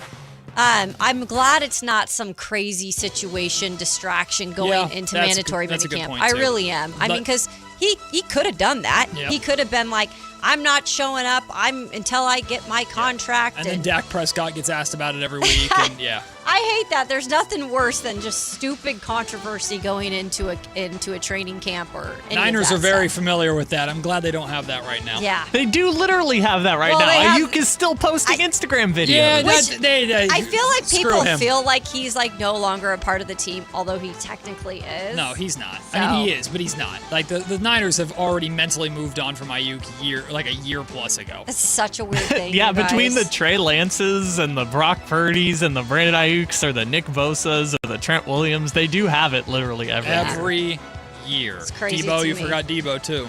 That's right. Debo is in that too. Yeah, Well, that by one the was way, kinda weird. Debo's not found a home yet, has he? No, he's still a free Yeah, agent. he's still a free agent. Oh yeah, He's that still- one time down to Las that Vegas. that one time Debo was in the club and they were like, "Congratulations!" Yes, and that's he was right. just like, "Nah." Yeah. That all was right. a great one. How about this one? Bowles the Believer. So Buccaneers coach Todd Bowles said on Thursday of last week that there is absolutely no question that Baker Mayfield will be their long-term quarterback, or at least he wants him to be. Sure. Of course, Mayfield and his agents say they want a new deal done. Right. There is word out there they're nowhere close. Let's see here. It says the final year of his 3-year deal is worth up to $100 million. So I don't know. They'll get it done, I'm assuming. I don't know the timeline that Baker has for this. Yeah. I mean, I get it, though. He's the quarterback. He's done nothing but great stuff for them down there. So This is the right thing for your coach to say. Even if you don't fully believe it, you want to put out there that you're fully behind your franchise quarterback and that you are going to get the deal done because it's the right thing to do. It makes negotiations at least no more difficult by having this approach. Do I think that the Buccaneers would choose bringing Baker Mayfield back as their starting quarterback over all other potential options? No, because I think they know there are better quarterbacks than Baker Mayfield out there. They're just not available. Mm-hmm. Where are you going to get them? How are you going to get them? Where are you going to find them? So the most likely scenario and the best scenario for the Buccaneers is to pay Baker Mayfield a majority of what he wants until you buy yourself enough time to draft or develop the next quarterback to take over for him. But yeah, this is what is a coach supposed to say? If he's back, well, whatever. Here's what I didn't even realize this too. Now that I'm remembering this. So when he signed there, he signed like a 1-year prove it deal. Mm-hmm. I think it was like $8.3 million or something. But that's interesting too, because he was one of those guys that then proved, hey, I deserve the second contract, and now he could be going on this third one. And it reminds me of the situation that is going to occur right now this next season up in Minnesota. Now, Kyler signed for much, much less. Right. But it is like that 1-year prove it deal. In a quarterback, you can kind of not directly relate to Baker, but you can say there's similarities. They're both short guys that were taken with the first pick and also played at Oklahoma and won Heisman's at Oklahoma. There you go. So more than even I imagined. They're basically the same player. I just like Baker more than Kyler. I also remember Kyle Trask was going to start over Baker. That was so dumb. Yep, Florida's quarterback. You're right. Final hour of the show is coming up next. Did these playoffs save the NBA season? We'll talk about that. Plus, we have a Super Taco giveaway. And before we go to break, just for all you social media drama queens and kings out there, De'Aaron Fox never followed the Spurs on Instagram to begin with. Rumors about him unfollowing them don't mean anything. That's circulating now around NBA, Twitter, and X. So there's nothing to see here about who De'Aaron Fox does and doesn't follow. Sorry. Oh, okay. Wah, wah. Yeah. Sorry, guys. Sorry. Well, everybody else pump faked on this. It wasn't just you. Everybody was all over this. He wants out of there. No, I don't think that's happening.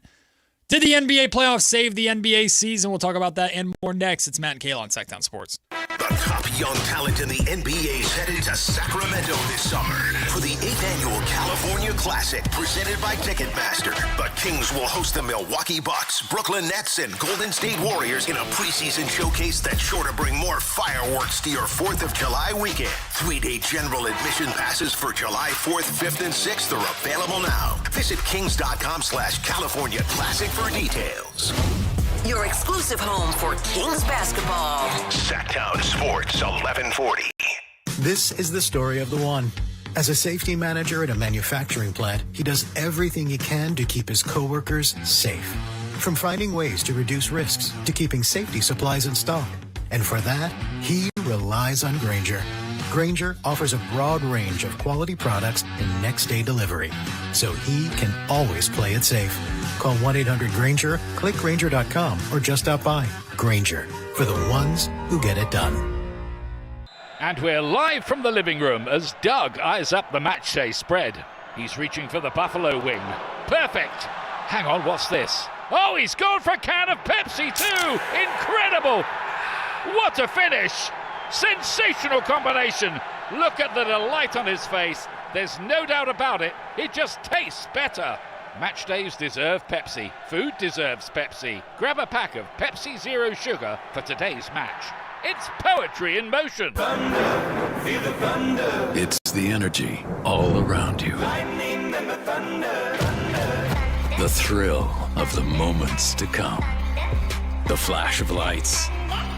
The rush of pure exhilaration. Thunder. The roar of the crowd. See it, hear it, feel it. Thunder, feel the thunder. Lightning and the thunder. Thunder Valley Casino Resort. Feel the thunder.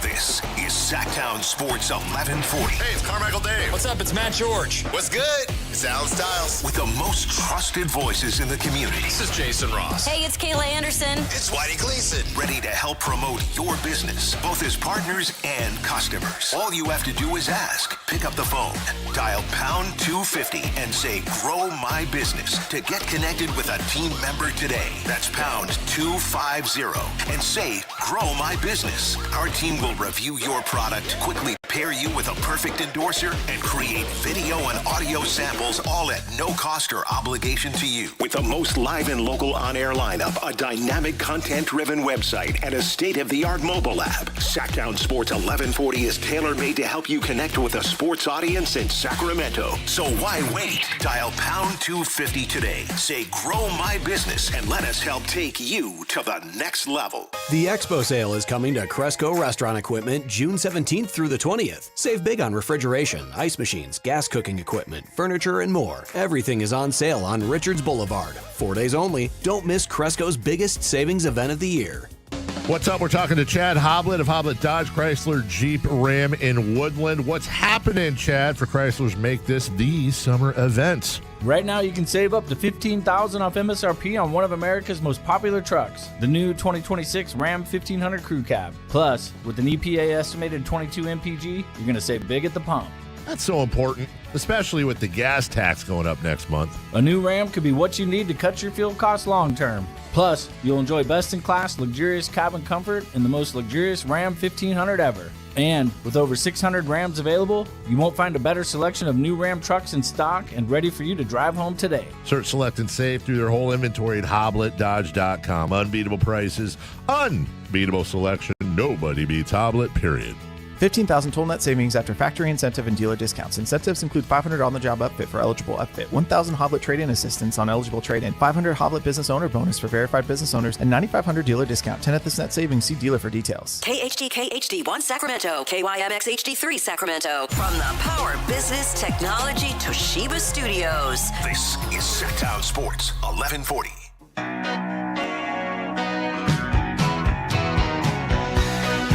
It's Matt George and Kayla Anderson on Sactown Sports 1140.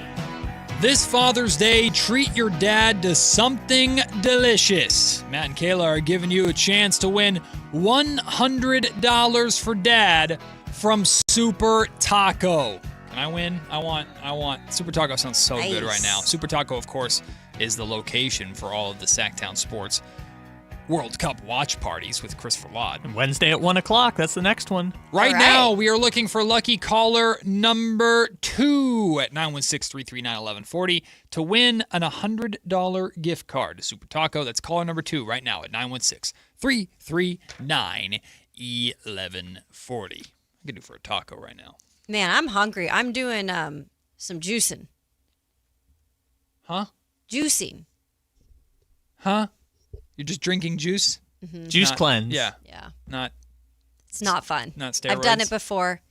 No. I didn't even think about that. That's funny. yeah. Sorry, that didn't come across right. I'm hungry. I've been juicing. I just realized this is really hard for me sometimes. Like I've done it in the past several times, and it always sounds like a great idea, and then I get like to about this time of the first day, and I'm like, so what does this constitute? What are you doing? Just juice. You only drink juice? Yeah. For how long? 3 days. Now, are there specific types of juices? Yeah, there's like a laid out plan.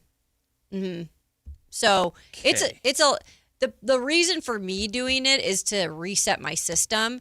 So like I'm a sweets person. I crave a lot of sweets a lot of times, and it's gotten to the point where I just am like, I've got to reset because it does help with cravings.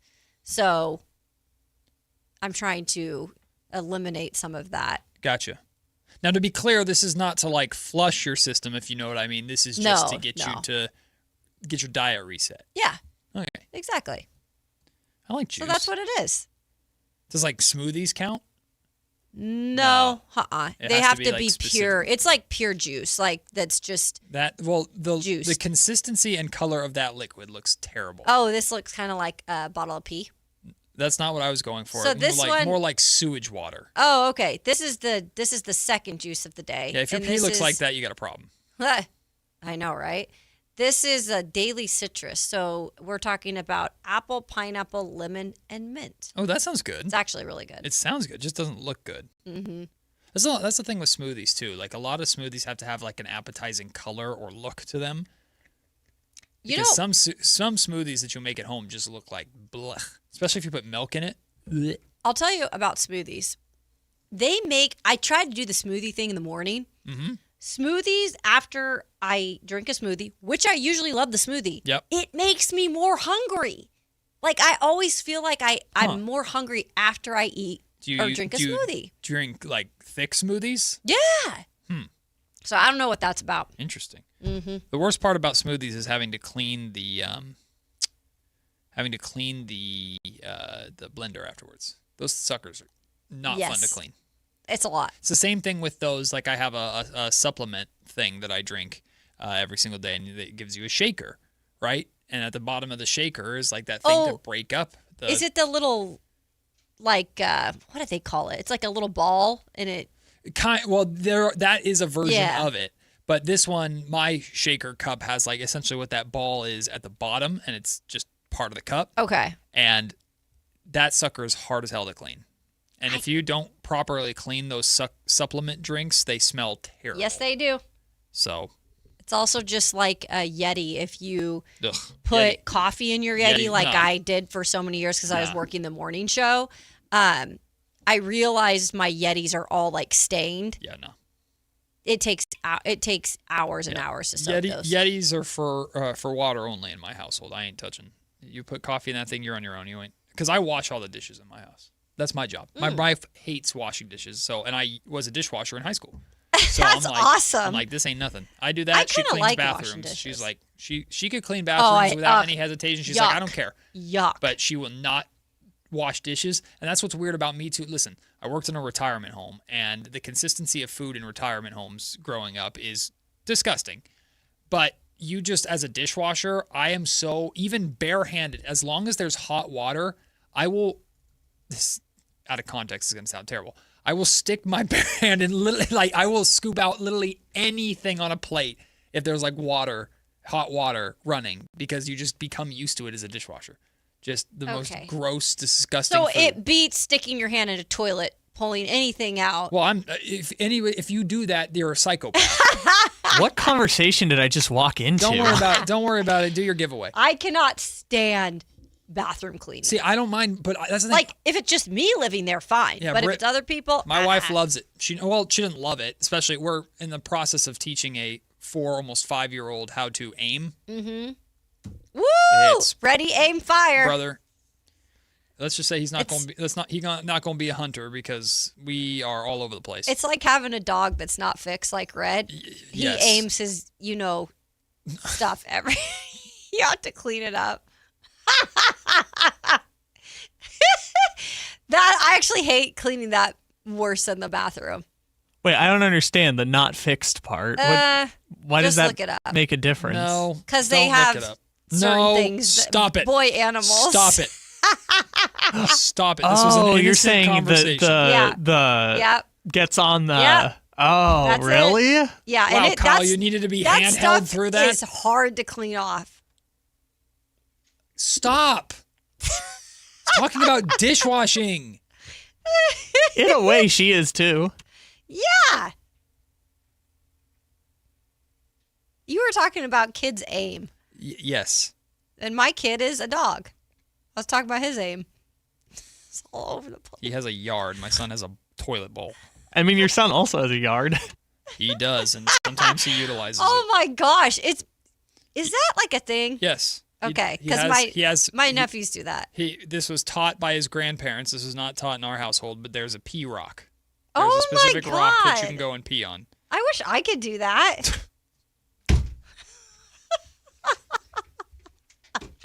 Come on. Let me find a pee rock. Well, speaking of pee rock. What? Segue out of that. Come on, you can do it, Matt. No, I am not. I'm not doing any of that. Oh, do you have something to read? No, thank God I already did that. Oh, okay. If I had segued to a sponsor after that, they would have dropped their sponsorship. Who's going to be the rock star in the NBA next season? The P rock star? Grand segue, Kayla. I don't know. Just Dave rock used to have an endorsement with a company that talked about dog food that made your dog poop better. Well, that's important. Like, colon health is important for. And there is pea rock, like actual rock. They call it pea rock. It's those little pebbles. My daycare used to have them growing up. it was like easy to landscape just a pea rock. And I used to cover my egg salad sandwiches over with pea rock because I hated egg salad sandwiches. How did this get even grosser? I don't know what this woman is, bro. I used to cover my egg salad sandwiches in pea rock. The pea rock's just rock. They call it pea rock. You didn't want to eat the sandwich. No, so I didn't like egg salad growing up. Now I do. So that daycare probably smelled terrible with like. The janitor just had to clean it every day. Sun-cooked egg salad underneath rocks. She loved making us the egg salad. I could not stand that stuff. Ugh. But it defeats the point, Matt. It's under the rock, so it doesn't rot, you know? Probably cooks. I don't know if that's scientifically true, but I'm not going to try and figure out. All right, well, let's segue out of that. There is nothing I can say other than, hey. You know what tastes better than egg salad sandwich? No. Super taco. That too. Well, that's very true. Super taco is delicious. Did the playoffs save the NBA season? We talked about by the end of the season how desperate the NBA was for these playoffs, and particularly the NBA Finals were sensational. Not just the matchup, not just the market in New York versus Wemby, who everybody's curious about now. Most people are starting to hate Wemby pretty quickly. He's becoming a villain very fast. The 2026 NBA Finals was the most watched since 1998. It averaged 19.6 million viewers through the first 4 games of the NBA Finals. That doesn't even include Game 5 yet. I guess they don't have those details and that data yet. But almost 20 million viewers on average. Big time. That's pretty massive. It is. I think it's a huge win for the NBA.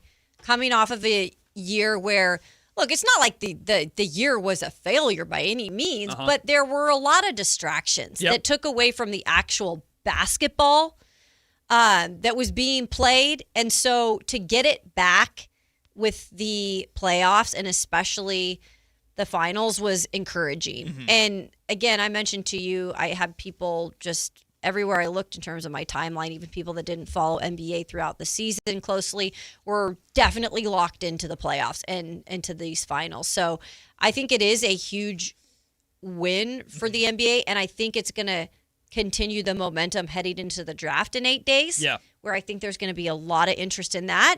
And then hopefully you can carry that into the season as well with, again, a new, call him a villain if you want, but he's going to be really good for the NBA in Victor Wembanyama. In a weird way, this is exactly what the NBA needed because of all the distractions and crazy stories and weird stuff that happened during the regular season. But this also furthers the general audience's belief that nothing matters until the playoffs. So it's like, I don't have to pay any attention to the regular season because the playoffs are going to be different and better. And the way they play in the playoffs is like the way that they played in that NBA Finals. You never would have saw that in a regular season game. Nope. Ever. Nope. And I'm not just talking about the intensity. I'm talking about the physicality. Like the playoff. But it was so fun. Yes, it was. But if you tried to do that for 82 games, players wouldn't make it. And you're already dealing with enough injuries as it is. Good point. So the longer the season you have, and the NBA is not going to start getting rid of games, we know this because of obvious financial reasons, the less likely you're going to get the players playing that hard, and you're still dealing with the amount of injuries that you're dealing with. Like the NBA desperately needed the playoffs to be this successful, and they were a total success. But it also could be further proof that, hey, maybe you overreacted to some things, including this new draft lottery reform that we're about to start. I'm excited about it. I am too. I went from hating it and remember that. I wish we could go back and when we first brought it up, and I was so confused. Because we didn't know what it meant. The 3-2-1 system, we were reading things, sunset provision. I was like, what the hell does all this mean? But then once the brain started working, and what actually helped was having conversations with some league officials, just having conversations with people that were like, okay, this is what it means, and this is what it looks like in application. Yeah. And like that was a big question. Oh, Dave asked the question, like, why would the Kings support this draft lottery system? It seems like it could become a hindrance, a problem to them. No, because this draft lottery system like naturally puts them into the position that they want to be in, which is we're prioritizing winning right now with whoever we have. There's no incentive whatsoever to lose. If we're bad enough to get a good draft pick, so be it.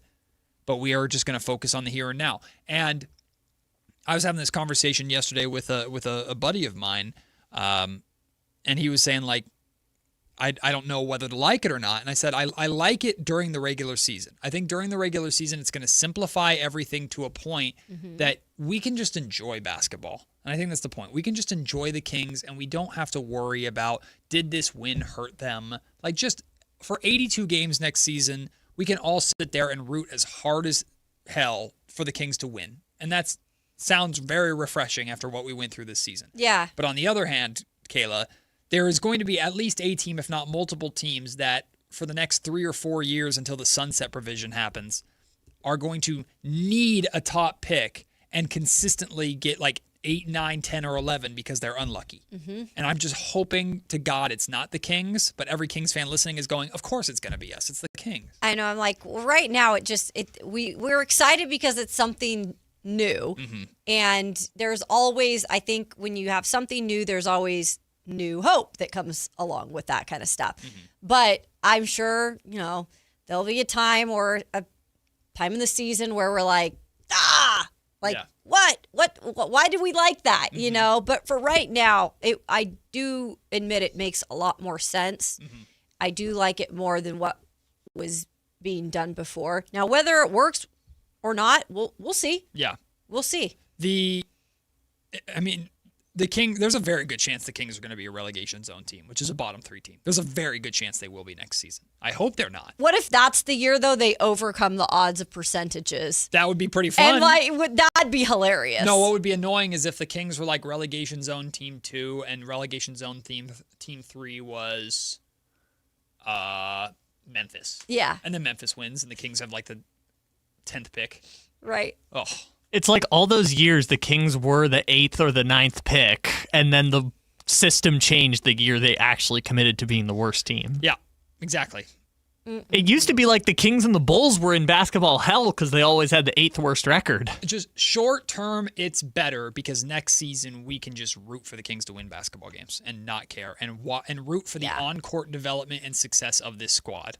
And then we'll all sit there on draft lottery day, which hopefully it sounds like they're going to actually televise the drawing of ping pong balls. Now, is that all it's going to be? And then they so we're not going to have like the guy, like the selected people sitting in their, spots waiting. It's just going to be like, I don't know. When they pick it, that's what it is. Like what the NHL does is each team still has their representative that they'll be there to represent it. And then let's say guy pulls ping pong ball number 1 and it's the number 8, which is the Indiana Pacers, and then bam, it'll go to the Pacers. You've won the draft lottery or whatever. I don't know.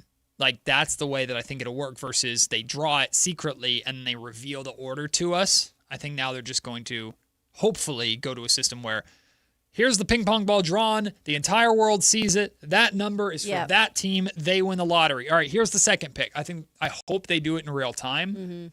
But that's going to be the day where we're all stressed out of our freaking minds because literally it's a crapshoot at that point. It is just pure luck. And one team, like we've already dealt with the Dallas Mavericks moving up and winning it after trading Luka. We dealt with the Spurs being top 5 or top 4 3 years in a row. Like we've already dealt with that to some extent. But if the Kings are like the worst team in the league and desperately need a star, and the Phoenix Suns are a play-in team, and get the number 1 overall pick, people are going to lose their minds. Like, it's just going to, but what are you going to do? At that point now, it's more of a coin flip than it is. Like, I'm screaming about I should have tanked and we should have lost more games intentionally. At least it takes care of one of the things. Yes. It makes it addresses the issue with the regular season, and then we'll see how everything else plays out. Speaking of the regular season, 2027 NBA championship odds are already out. Jeez, of course they are. Have you seen them? No, I have not. Because I have them in the rundown. I have So you don't have the rundown open. I've not seen them. Who would you guess is the favorite? I'm gonna say the Spurs. You are correct. The San Antonio Spurs have the number 1 odds for winning the title next season, plus 250. Okay. Number 2, OKC. Barely less than them at plus 260. Number 3, the Knicks. No. In the East. The Cavs? No. Oh, I was like, LOL, James Harden. I was like, what? Do they know something we don't? And that choker, Donovan Mitchell. Number 3, the Boston Celtics. Oh, sorry. Why do I always overlook them? Because we're It's just used to them being I there. know. Because they choked this year. They absolutely choked. They should have been in at least the conference finals, or maybe lose to the Knicks. The Knicks would have destroyed them. I feel confident in that. Yeah, I mean, the Sixers came back from 3-1 against them, and the Sixers didn't even put up a fight against the Knicks. Celtics plus 550. Okay. Number 3. Number 4 is the defending champion. The Knicks are 4. At plus 650. From here on out, now we have like ties. The next tier, I thought this is interesting. Tied for essentially 5th and 6th. The Pacers and the Nuggets. Really? Right. Like the Pacers, I understand. Like, so yeah, you've added Zubats. You lost your draft pick, but you've added Zubats. Okay, good center addition. You're expecting Tyrese Halliburton to be the same player. I hope so. You've lost Miles Turner. I know Pascal Siakam's still there. Okay. And then the Denver Nuggets, I mean, you got Jokic, but the Nuggets have a lot of, like, not turnover necessarily, but the Nuggets have some decisions to make. Oh, yeah, I don't Jamal think Aaron Murray Gordon's there. Murray, yeah. I don't know about Murray. They've got some decisions to make. But anyway, that's the next tier. Then a 4-way tie with 30-1 odds. By the way, the Pacers and Nuggets are 28-1. 30-1 odds, the T-Wolves, the Lakers, the Pistons, and the Cavs. Okay. The T-Wolves, are we a little surprised about the T-Wolves? Being that low? Mm-hmm. I would put the T-Wolves ahead of the Nuggets and Pacers that's kind in of my heart. Yeah. But I don't know. It depends on what help they get for Ant. Because it's Jalen McDaniels. Wait. I know, Jaden is the good one. Jalen is the bad one. Gosh, Jaden McDaniels is really good and had a really good playoff and is going to be looked at differently around the league because of that. So can he build upon that? And then Ant is Ant. Yeah. So, I mean, I think I would put the T-Wolves up a tier with the Pacers and the Nuggets because I think the T-Wolves are better than the Lakers and the Pistons. Where's and the Cavs. Detroit? Pistons. Detroit is 30-1 with the T-Wolves, Lakers. With the two, okay. Yeah. Pistons and Cavs being together is like, that's appropriate. Yeah. You're pretty much the same. Oh, boy. That'd be a great 4-5 in the first round next year. Just Pistons, Cavs. I'm curious about Pistons, if they take a huge step back or what the heck they do. Because I feel like they really set the bar high this year. Yeah. And, I mean, they underachieved, clearly. If you're the number 1 seed and you... Yeah, they're at the inflection point. They got bounced in the first round. They made it to the second round this year. So now they're at the inflection point of do you go up or do you stagnate? Kayla, before we get your opinion on the report about AJ DeBonsa and Darren Peterson and who they've met with, to put a bow on these odds, the worst odds to win the NBA title at 1,000-1 next season. Oh, no. Your Sacramento Oh, Kings. my gosh. The worst odds. Okay, are they tied with anybody? Dead. No, last. you're Oh, lying. my gosh. Their own. They hate By us. themselves? Dead last. That makes me sad. We did Come it. on, boys. You hear that? Bring De'Aaron Fox home. You hear that? What's your quote again, Matt? Welcome to basketball hell. At least it's warm. Well, anybody want to go in together? I'll chip in $5 each. We'll all make a crap ton of money when the Kings randomly make the finals or win the championship for no reason. What if we do the opposite? What if we pool $1,000 and bet on the Kings not to win the championship, just to win $1? I think, yeah, we're getting nothing. We're getting. Oh my goodness. We're getting pennies. All right, Kayla, I figured you'd have thoughts on this because part of this is kind of standard practice, but also there's optics to this too because everybody's dealing with the reaction to what Darius Acuff, people are taking what Darius Acuff said on the Draymond Green podcast and feeling a certain type of way about it. So I'm curious if people feel a certain type of way about this. From Shams Sharani of ESPN, developments ahead of the June 23rd NBA draft. BYU's AJ DeBonsa has conducted formal visits with both the Washington Wizards, who have the number 1 overall pick, and the Utah Jazz with the number 2 overall pick. while Kansas's Darren Peterson only visited the Wizards and does not plan to grant anyone else a meeting. Both have believed in going number 1. So AJ is willing to at least meet with number 2. Now it's Utah and BYU and the connections and stuff like that. Darren Peterson, I'm only meeting with the Wizards. I expect to go number 1 overall. I'm not even talking to the Jazz or anybody else. This is common. We've seen this before. I know it's common, but optics. Okay. I'm going to probably get hate on this because people have not, people know that I've been on the Darren Peterson questionable. You're skeptical about Darren Peterson. And look, some of the stuff played out and gave me some answers, right? Ramona Shelburne put out the article kind of speaking about what happened with the cramps throughout the season. But there are still things that I do wonder about Peterson. I feel like with so much that could be flopped at the top. Yep. I think you might as well go and work out for the 2 teams at the top, in my opinion. Yep. I mean, especially with Darren Peters, if he wants to go all the way out of his way to fix this whole narrative about himself, and he cares to do that, and all of that, I would think, why would he just go work out then for Utah as well? But to each is their own, and maybe that's not what his camp is telling him to do. I think this is just a top prospect playbook thing. I guess. But I would at least want to have. Now, that doesn't mean that he hasn't met with members of the Jazz officials, or they didn't have conversations over the course of his time at Kansas or over at the Combine or whatever. He's just not willing to have a specific one-on-one meeting with the Utah Jazz or anybody, not the Washington Wizards at number 1 overall. I don't know. Not how I would conduct it, but obviously I'm not in that position, and I don't have agents telling me what not to do and what to do. So we'll see how it plays out for Darren Peterson, who many expect to go number 2 to the Utah Jazz in the draft a week from tomorrow. We'll take the break. When we come back, the MLB should be absolutely embarrassed by the circus that was the Las Vegas series and the ridiculous amount of runs scored, even just in Sunday's game played in 105-degree Bad heat. weekend for Las Vegas. I just thought about that. Bummer. Shame for them. Well, and we got our MLB mini-series or mini-seasons update, and it was a bad week for me as well.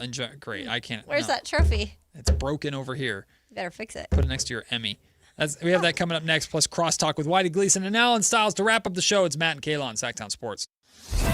Once again, the bright lights of New York are calling, and Alan Stiles is ready to answer. I'm talking to my guy Michael Scotto, and I want to chop cheese. And, if I get my coffee, then I go down to Bodega. I say I need a bagel with lox. Let me get some lox. So, how about those Knicks? Hey, you see Brunson last night? Forget about it. Hey, OG Anunoby, where'd he come from? I don't know, B. I'm in a New York state of mind. Your local sports leader, Sactown Sports 1140. Sacramento weather is brought to you by Bonnie. I'm meteorologist Kelly Curran in the KCRA 3 Weather Center. Lots of sunshine and more warm temperatures today. Highs will be topping out in the upper 90s with delta breezes in the evening. Get the latest forecast on the KCRA 3 News and the KCRA app. Oh, the Sacramento heat. Right now, get your AC professionally tuned up for as low as just $59 and enjoy your summer nice and cool. Plumbing, electrical, heating, and air, Bonnie.com. Summer restrictions apply. License 696-355. If you have unfiled taxes or are in debt to the IRS, this is important news. Did you know the IRS has programs specifically designed to help people struggling with tax debt? Powerful tax assistance programs that can save you thousands if you qualify. No one knows these programs better than the experts at Optima Tax Relief, America's most trusted tax resolution firm, A-rated by the Better Business Bureau. Their award-winning tax attorneys and licensed licensed professionals have resolved over $3 billion of tax debt for their clients. One call to Optima can start the process, helping to put an end to your worries about wage garnishment, asset seizure, and other aggressive IRS actions. Find the best options to solve your tax problems. Call the experts at Optima Tax Relief today for a free consultation. Call 800-375-2922. 800-375-2922. 800-375-2922. Optima Tax Relief. Some restrictions apply. For complete details, please visit OptimaTaxRelief.com. We've seen every kind of golf swing. Some smooth, some, let's just say, innovative. And that's why Hagen Oaks offers Total Game Fitting. The TrackMan-powered player performance studio shows what your swing is really doing. Ping's Ball-Nemic Ball Fitter finds a ball that behaves. The Hagen Oaks Putter Fitting Studio helps turn almost into yes. And FootJoy's 3D foot scanner builds stability from the ground up. At Hagen Oaks, we don't judge your game, we fix it. Hagen Oaks Golf Complex. Better fit, more fun. Fulton Avenue at Business 80. At Big O, we are your home for all things tires and prices to fit your wallet. Now through July 5th, get $100 instant savings on 4 select in-stock Nitto, Toyo, and Cooper brand tires with installation purchase. Disposal fees extra, not good with other offers. See Big O dealer for prices. Remember the days of real country music? Now you can get your favorite classic country every day on 105.1 HD3 The Ranch. Listen to The Ranch on the free KNCI app or anytime at 105.1 HD3. Power Business Technology is proud to be a 100% independent, locally owned and managed Toshiba copier dealer. Local ownership cuts out the red tape, allowing ourselves to never be too busy to personally answer the call when our clients need us. Recognized for excellence in service execution, training, and customer service, we're proud to be named a Toshiba ProMasters Elite dealer since 2021. Contact us today for all of your business printing needs at 844-POWER-BZ. That's 844-769-3729, or visit us at powercopiers.com. Lots of places can expose you to identity theft. Oh no. That's why LifeLock monitors hundreds of millions of data points a second for threats to your identity, which is way more than anyone can do on their own. If we find anything suspicious, like new loans or changes to your financial accounts, we alert you right away, all through text, phone, email, or the LifeLock app. Get the alerts that could make all the difference. Save up to 30% with promo code NEWS at lifelock.com. Terms apply. Today, we tip our wrench to Rock Auto customer Noah. My first car was a 2001 Dodge Neon with a blue wing, and it happened to match my high school sweetheart, who's now my wife, her black 2005. So my uncle has been in the industry for well over 25 years. He recommended Rock Auto immediately to buy my first set of brakes. I would recommend Rock Auto just because it's simple, it's easy to find the parts you're looking for, it's all at a good price. All the parts your car will ever need, Rock Auto. Card collectors know there's nothing as special as a rare one-of-one card. And now you can hear a very rare one-of-a-kind sports card show right here on Sactown Sports. Whitey Gleason here inviting you to join me and Mr. True Sports Cards himself, Imran Pilati, for the True Sports Card Show every Saturday morning at 10 on Sactown Sports. It's the only sports card radio show in the nation. For all your hobby needs, get to True Sports Cards, 6661 Stanford Ranch Road in Rockland. And for hobby, insight, and fun, join us for the True Sports Card Show Saturday mornings at 10 on Sactown Sports. Everyone loves to be outside, and so do mosquitoes. Protect yourself against mosquitoes and West Nile virus by following these simple tips. At least once a week, look around your yard and drain stagnant water from any containers where mosquitoes can breed. Remember to use an effective mosquito repellent, especially at dawn and dusk when mosquitoes are most active. Close all doors and be sure screens are in good working condition. At the Mosquito and Vector Control District, we're here to help. Visit us at fightthebite.net. Matt and Kayla on Sactown Sports 1140.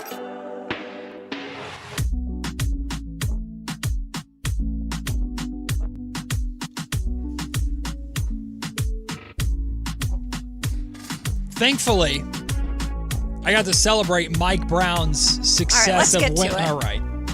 Yeah. Wait, no, this is not about a celebration for you right now. Go ahead. No, go ahead. You want to do it? Go ahead. 5-0 week. Yeah, no, you do it. Well, guess what? On Friday, Kayla, your Cleveland Guardians beat That's right. the Detroit Tigers. Ooh! to cap off a perfect 5-0 week and a new champion. Let's go! Unhanding the evil empire. Oh, here we go. Win the first part.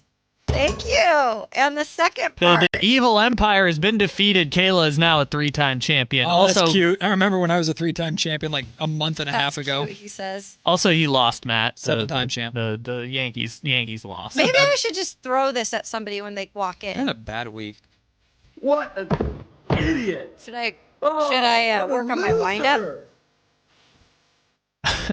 It's going to be Whitey walking through the door, and you're just going to throw it at him. Well, I wouldn't do that if it's Alan. If it's Alan, you would. He knows I'm joking. I like to pick on Alan. Well, for Also, whatever it's worth, I guess this is a trophy.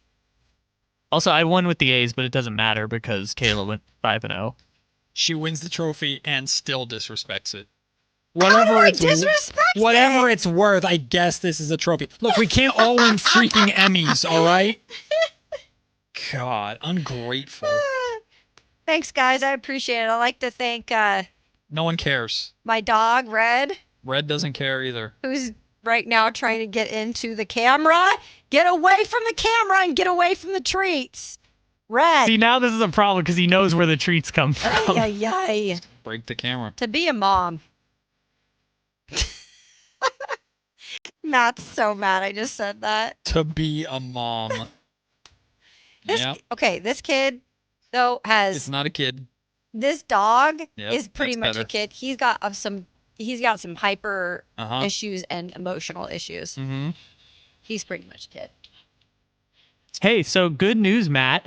You get to pick first this week. All right. Because you were dead last. Dodgers. Look at this. Give me more.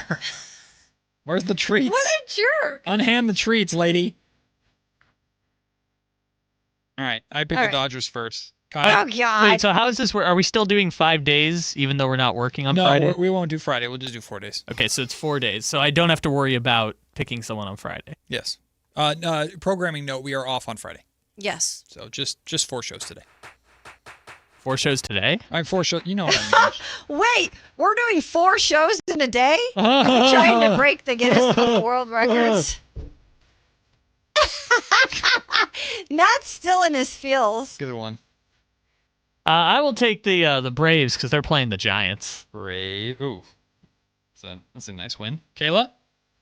Just a second. Opening my page. Sorry about that, guys. I am going to go ahead and take You get the Royals. the Diamondbacks. Oh, they're playing the Angels. That's smart. Yeah. D-backs. Okay, I will go with the Cubbies. Dang it. That was my pick. Dang it. You sounded like, what's that movie? Napoleon Dynamite. Yeah, Napoleon Dynamite. Dang Gosh. Who did I pick last week? Did I pick the... Someone said I couldn't roll my R's the other day. Take that. Nice.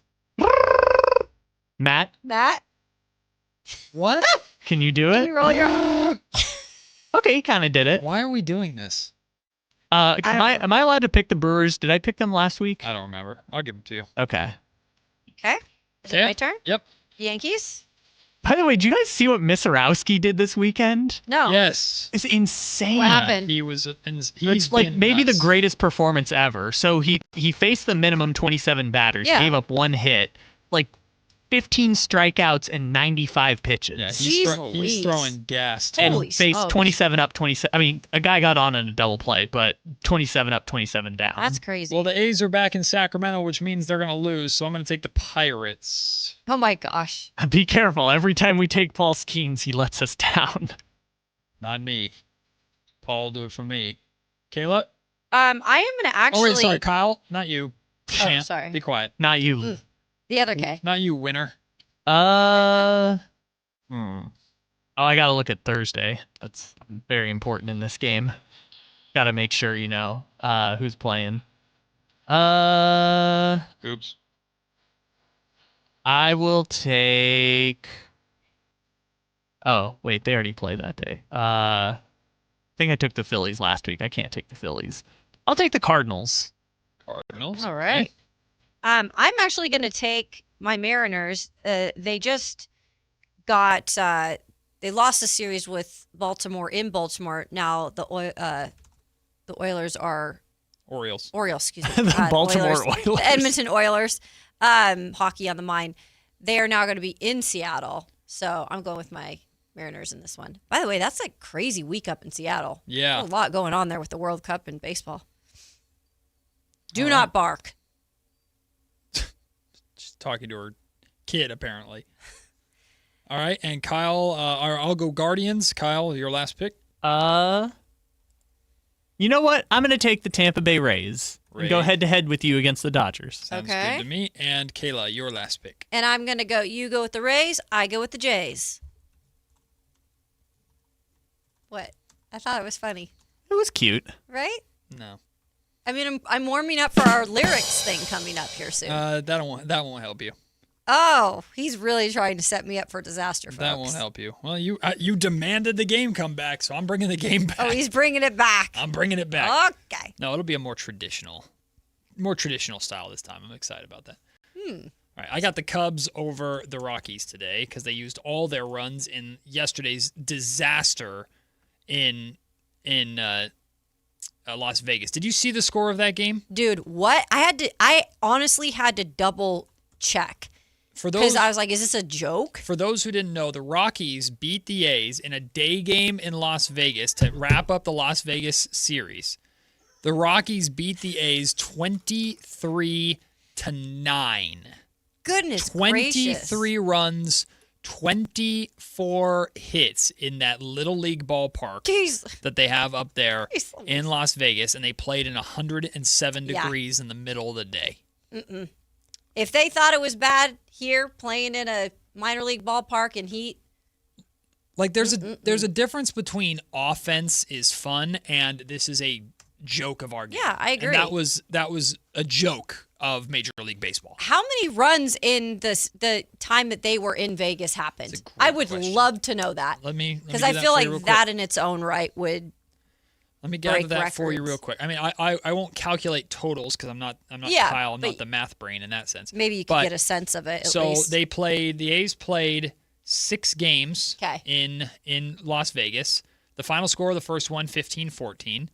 Then 7-5, 4-3. Okay, so those final two Brewers games weren't too bad. 6-4 game 1 against the Rockies. 7-5 game 2 against the Rockies. Then 23-9 game 3 against the Rockies.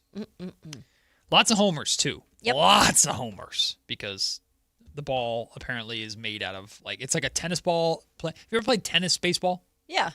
Just home runs galore because you smack the you-know-what out of it? Yeah, that's essentially is what it is. That's essentially what Major League Baseball was in that Las Vegas ballpark. It was that bad. All right, we'll take the break. When we come back, Whitey Gleason, Alan Stiles, the Drive guys join us for a little bit of crosstalk before they take over. It's coming up next on Matt and Kayla, Sactown Sports. Once again, the bright lights of New York are calling. And Alan Stiles is ready to answer. You know, I'm talking to my guy Michael Scotto, and I want to chop cheese. And, if I get my coffee, then I go down to Bodega. I say I need a bagel with lox. Let me get some lox. So, how about those Knicks? Hey, you see Brunson last night? Forget about it. Hey, OG Anunoby, where'd he come from? I don't know, B. I'm in a New York state of mind. Your local sports leader, Sactown Sports 1140. Man, I love this place. I've been surfing here since I was a kid. Now, seeing my grandson out on the water, it means everything to me. Watching him and taking in the blue waves, the sea breeze, the blurry horizon. If you have geographic atrophy, or GA, subtle changes in vision could mean it's progressing toward irreversible vision loss. Izervay is proven to slow GA progression and could help preserve your vision for longer, so you may keep seeing the world around you. Izervay, or avacincaptad pegol, is an eye injection. Don't take it if you have an infection or active swelling in or around your eye. Izervay can cause eye infection, retinal detachment, or increased risk of wet AMD. Izervay may cause blood in the white of the eye, blurred vision, or a temporary increase in eye pressure. Do not drive or use machinery until vision has recovered after an eye injection or exam.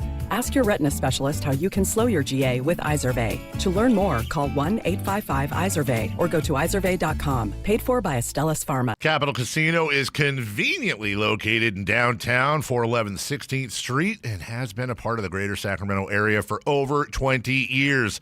They offer the best variety of games in the region in a safe and friendly environment, and there's plenty of parking, all well lit and monitored by security.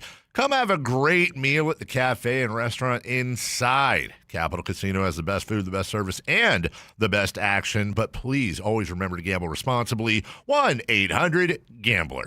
Get ready for the Expo sale at Cresco Restaurant Equipment, June 17th through 20th. For 4 days only, save big on everything you need for your food service operation. Shop huge discounts on refrigeration, ice machines, gas cooking equipment, indoor and outdoor furniture, commercial cooking tools, glassware, tableware, and much more. Plus, meet factory reps and enter for giveaways. It's all happening at Cresco Restaurant Equipment, 951 Richards Boulevard. Everything is on sale. Don't miss the best savings opportunity of the year.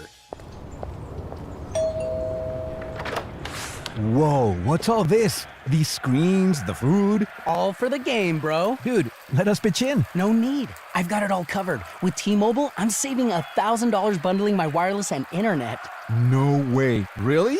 Yep, and the price of my plan won't change for 5 years. Wow, I'm definitely switching to T-Mobile. Goal!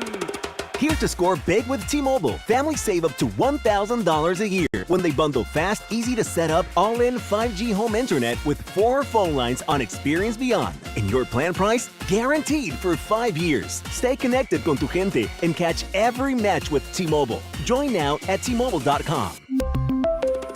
Price guarantee on talk, tax, and data. Exclusions like taxes and fees apply. Savings based on third line free via monthly bill credits. Internet discount with $15 in monthly bill credits and auto-pay discount. Qualifying credit required. Credits may take up to 2 bill cycles and will stop if you cancel any lines or change plans. Join Sactown Sports 1140 and Super Taco on June 17th at 1 p.m. for the ultimate soccer viewing party. Cheer on England or Croatia. Score team jerseys and prizes. Enjoy great food and wear your colors. Super Taco on Franklin Boulevard, June 17th at 1 p.m. Don't miss it. The Steel City comes to town as the A's host the Pittsburgh Pirates for a thrilling 3-game series starting Monday, June 15th. Kick off the week with an exciting Monday matchup, followed by special theme nights and exclusive ballpark giveaways all midweek long.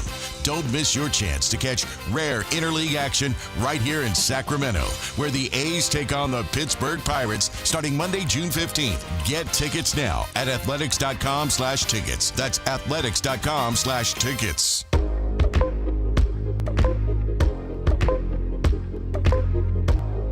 It's Matt George and Kayla Anderson on Sactown Sports 1140. Yeah. Hey, did you guys see this? Wow. In its own rightful place? Repaired? No. Oh, I made it look like it, though, didn't I? No, not repaired. Perpetually. Gingerly. Still kind of hanging by a thread. So are you sad, Alan Stiles, that the NBA Finals are over? Is that why we don't have Sellied up Alan today? You can't do Selly every day. It's not good for you to do that every day. You can't. You did it every day last week. Well, we had a mission. We had a mission, and the mission has been accomplished. I mean, that was the most satisfying hate watch I have ever been a part of. I mean, just the culmination. I couldn't. Whitey, you speak for many. You don't speak for me. I couldn't speak for many. Written a better script. I got nothing. I got nothing. If I had Alan draw up your dream hate watch, I would have drawn that up exactly to a T. No notes. What do the kids say?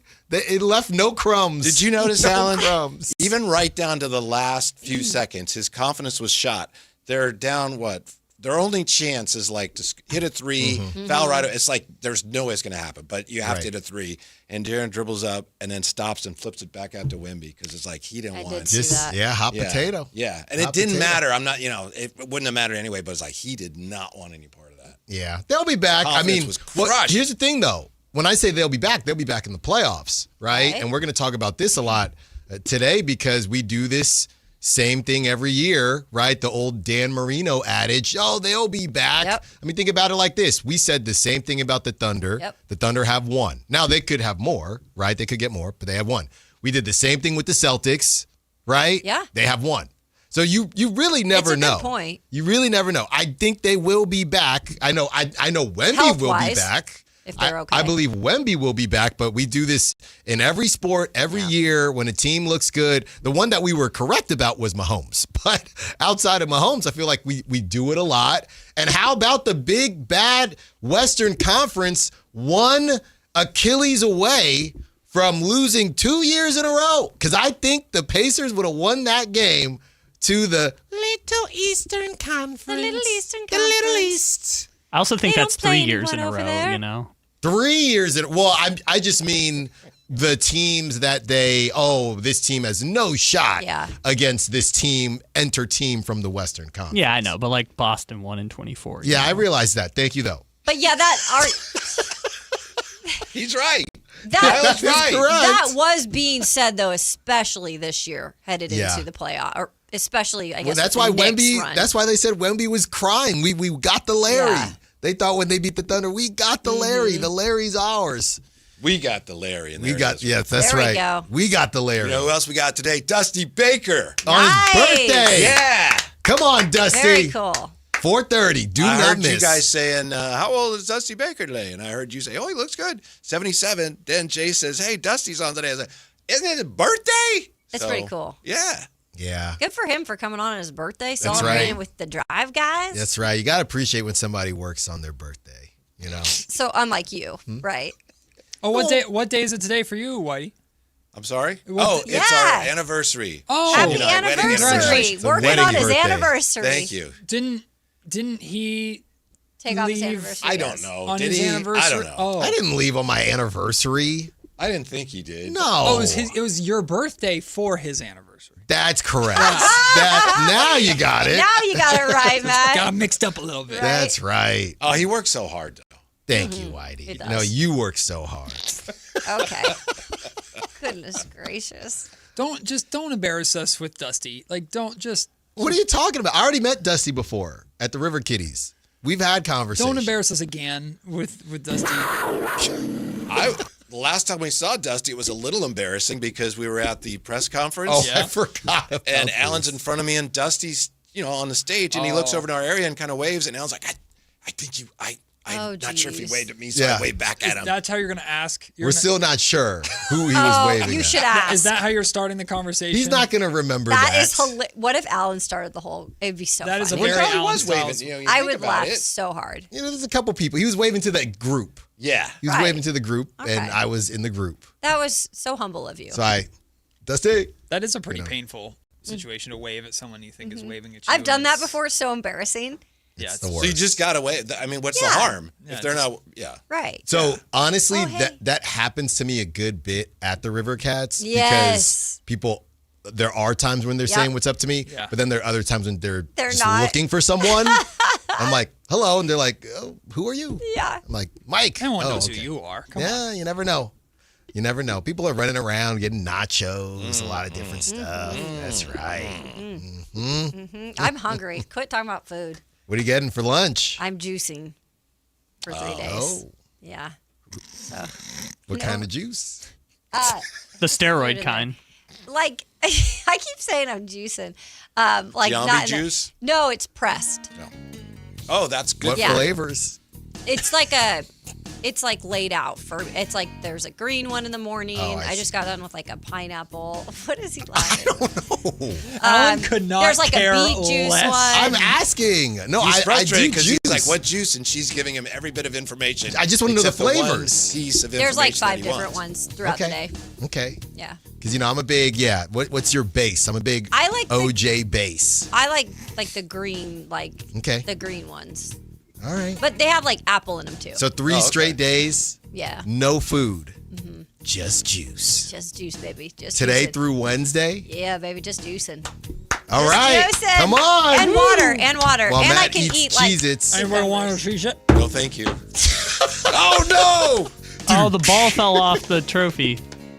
Wow. But it's yours, though. Because she doesn't treat it with respect. It's your broken trophy. my little baby. If the NBA trophy is a Larry, is that the Maddie? Is your Yes. little trophy the Maddie? Yes. Maddie's head just came off. The Matteo George. Some people in the chat would like that.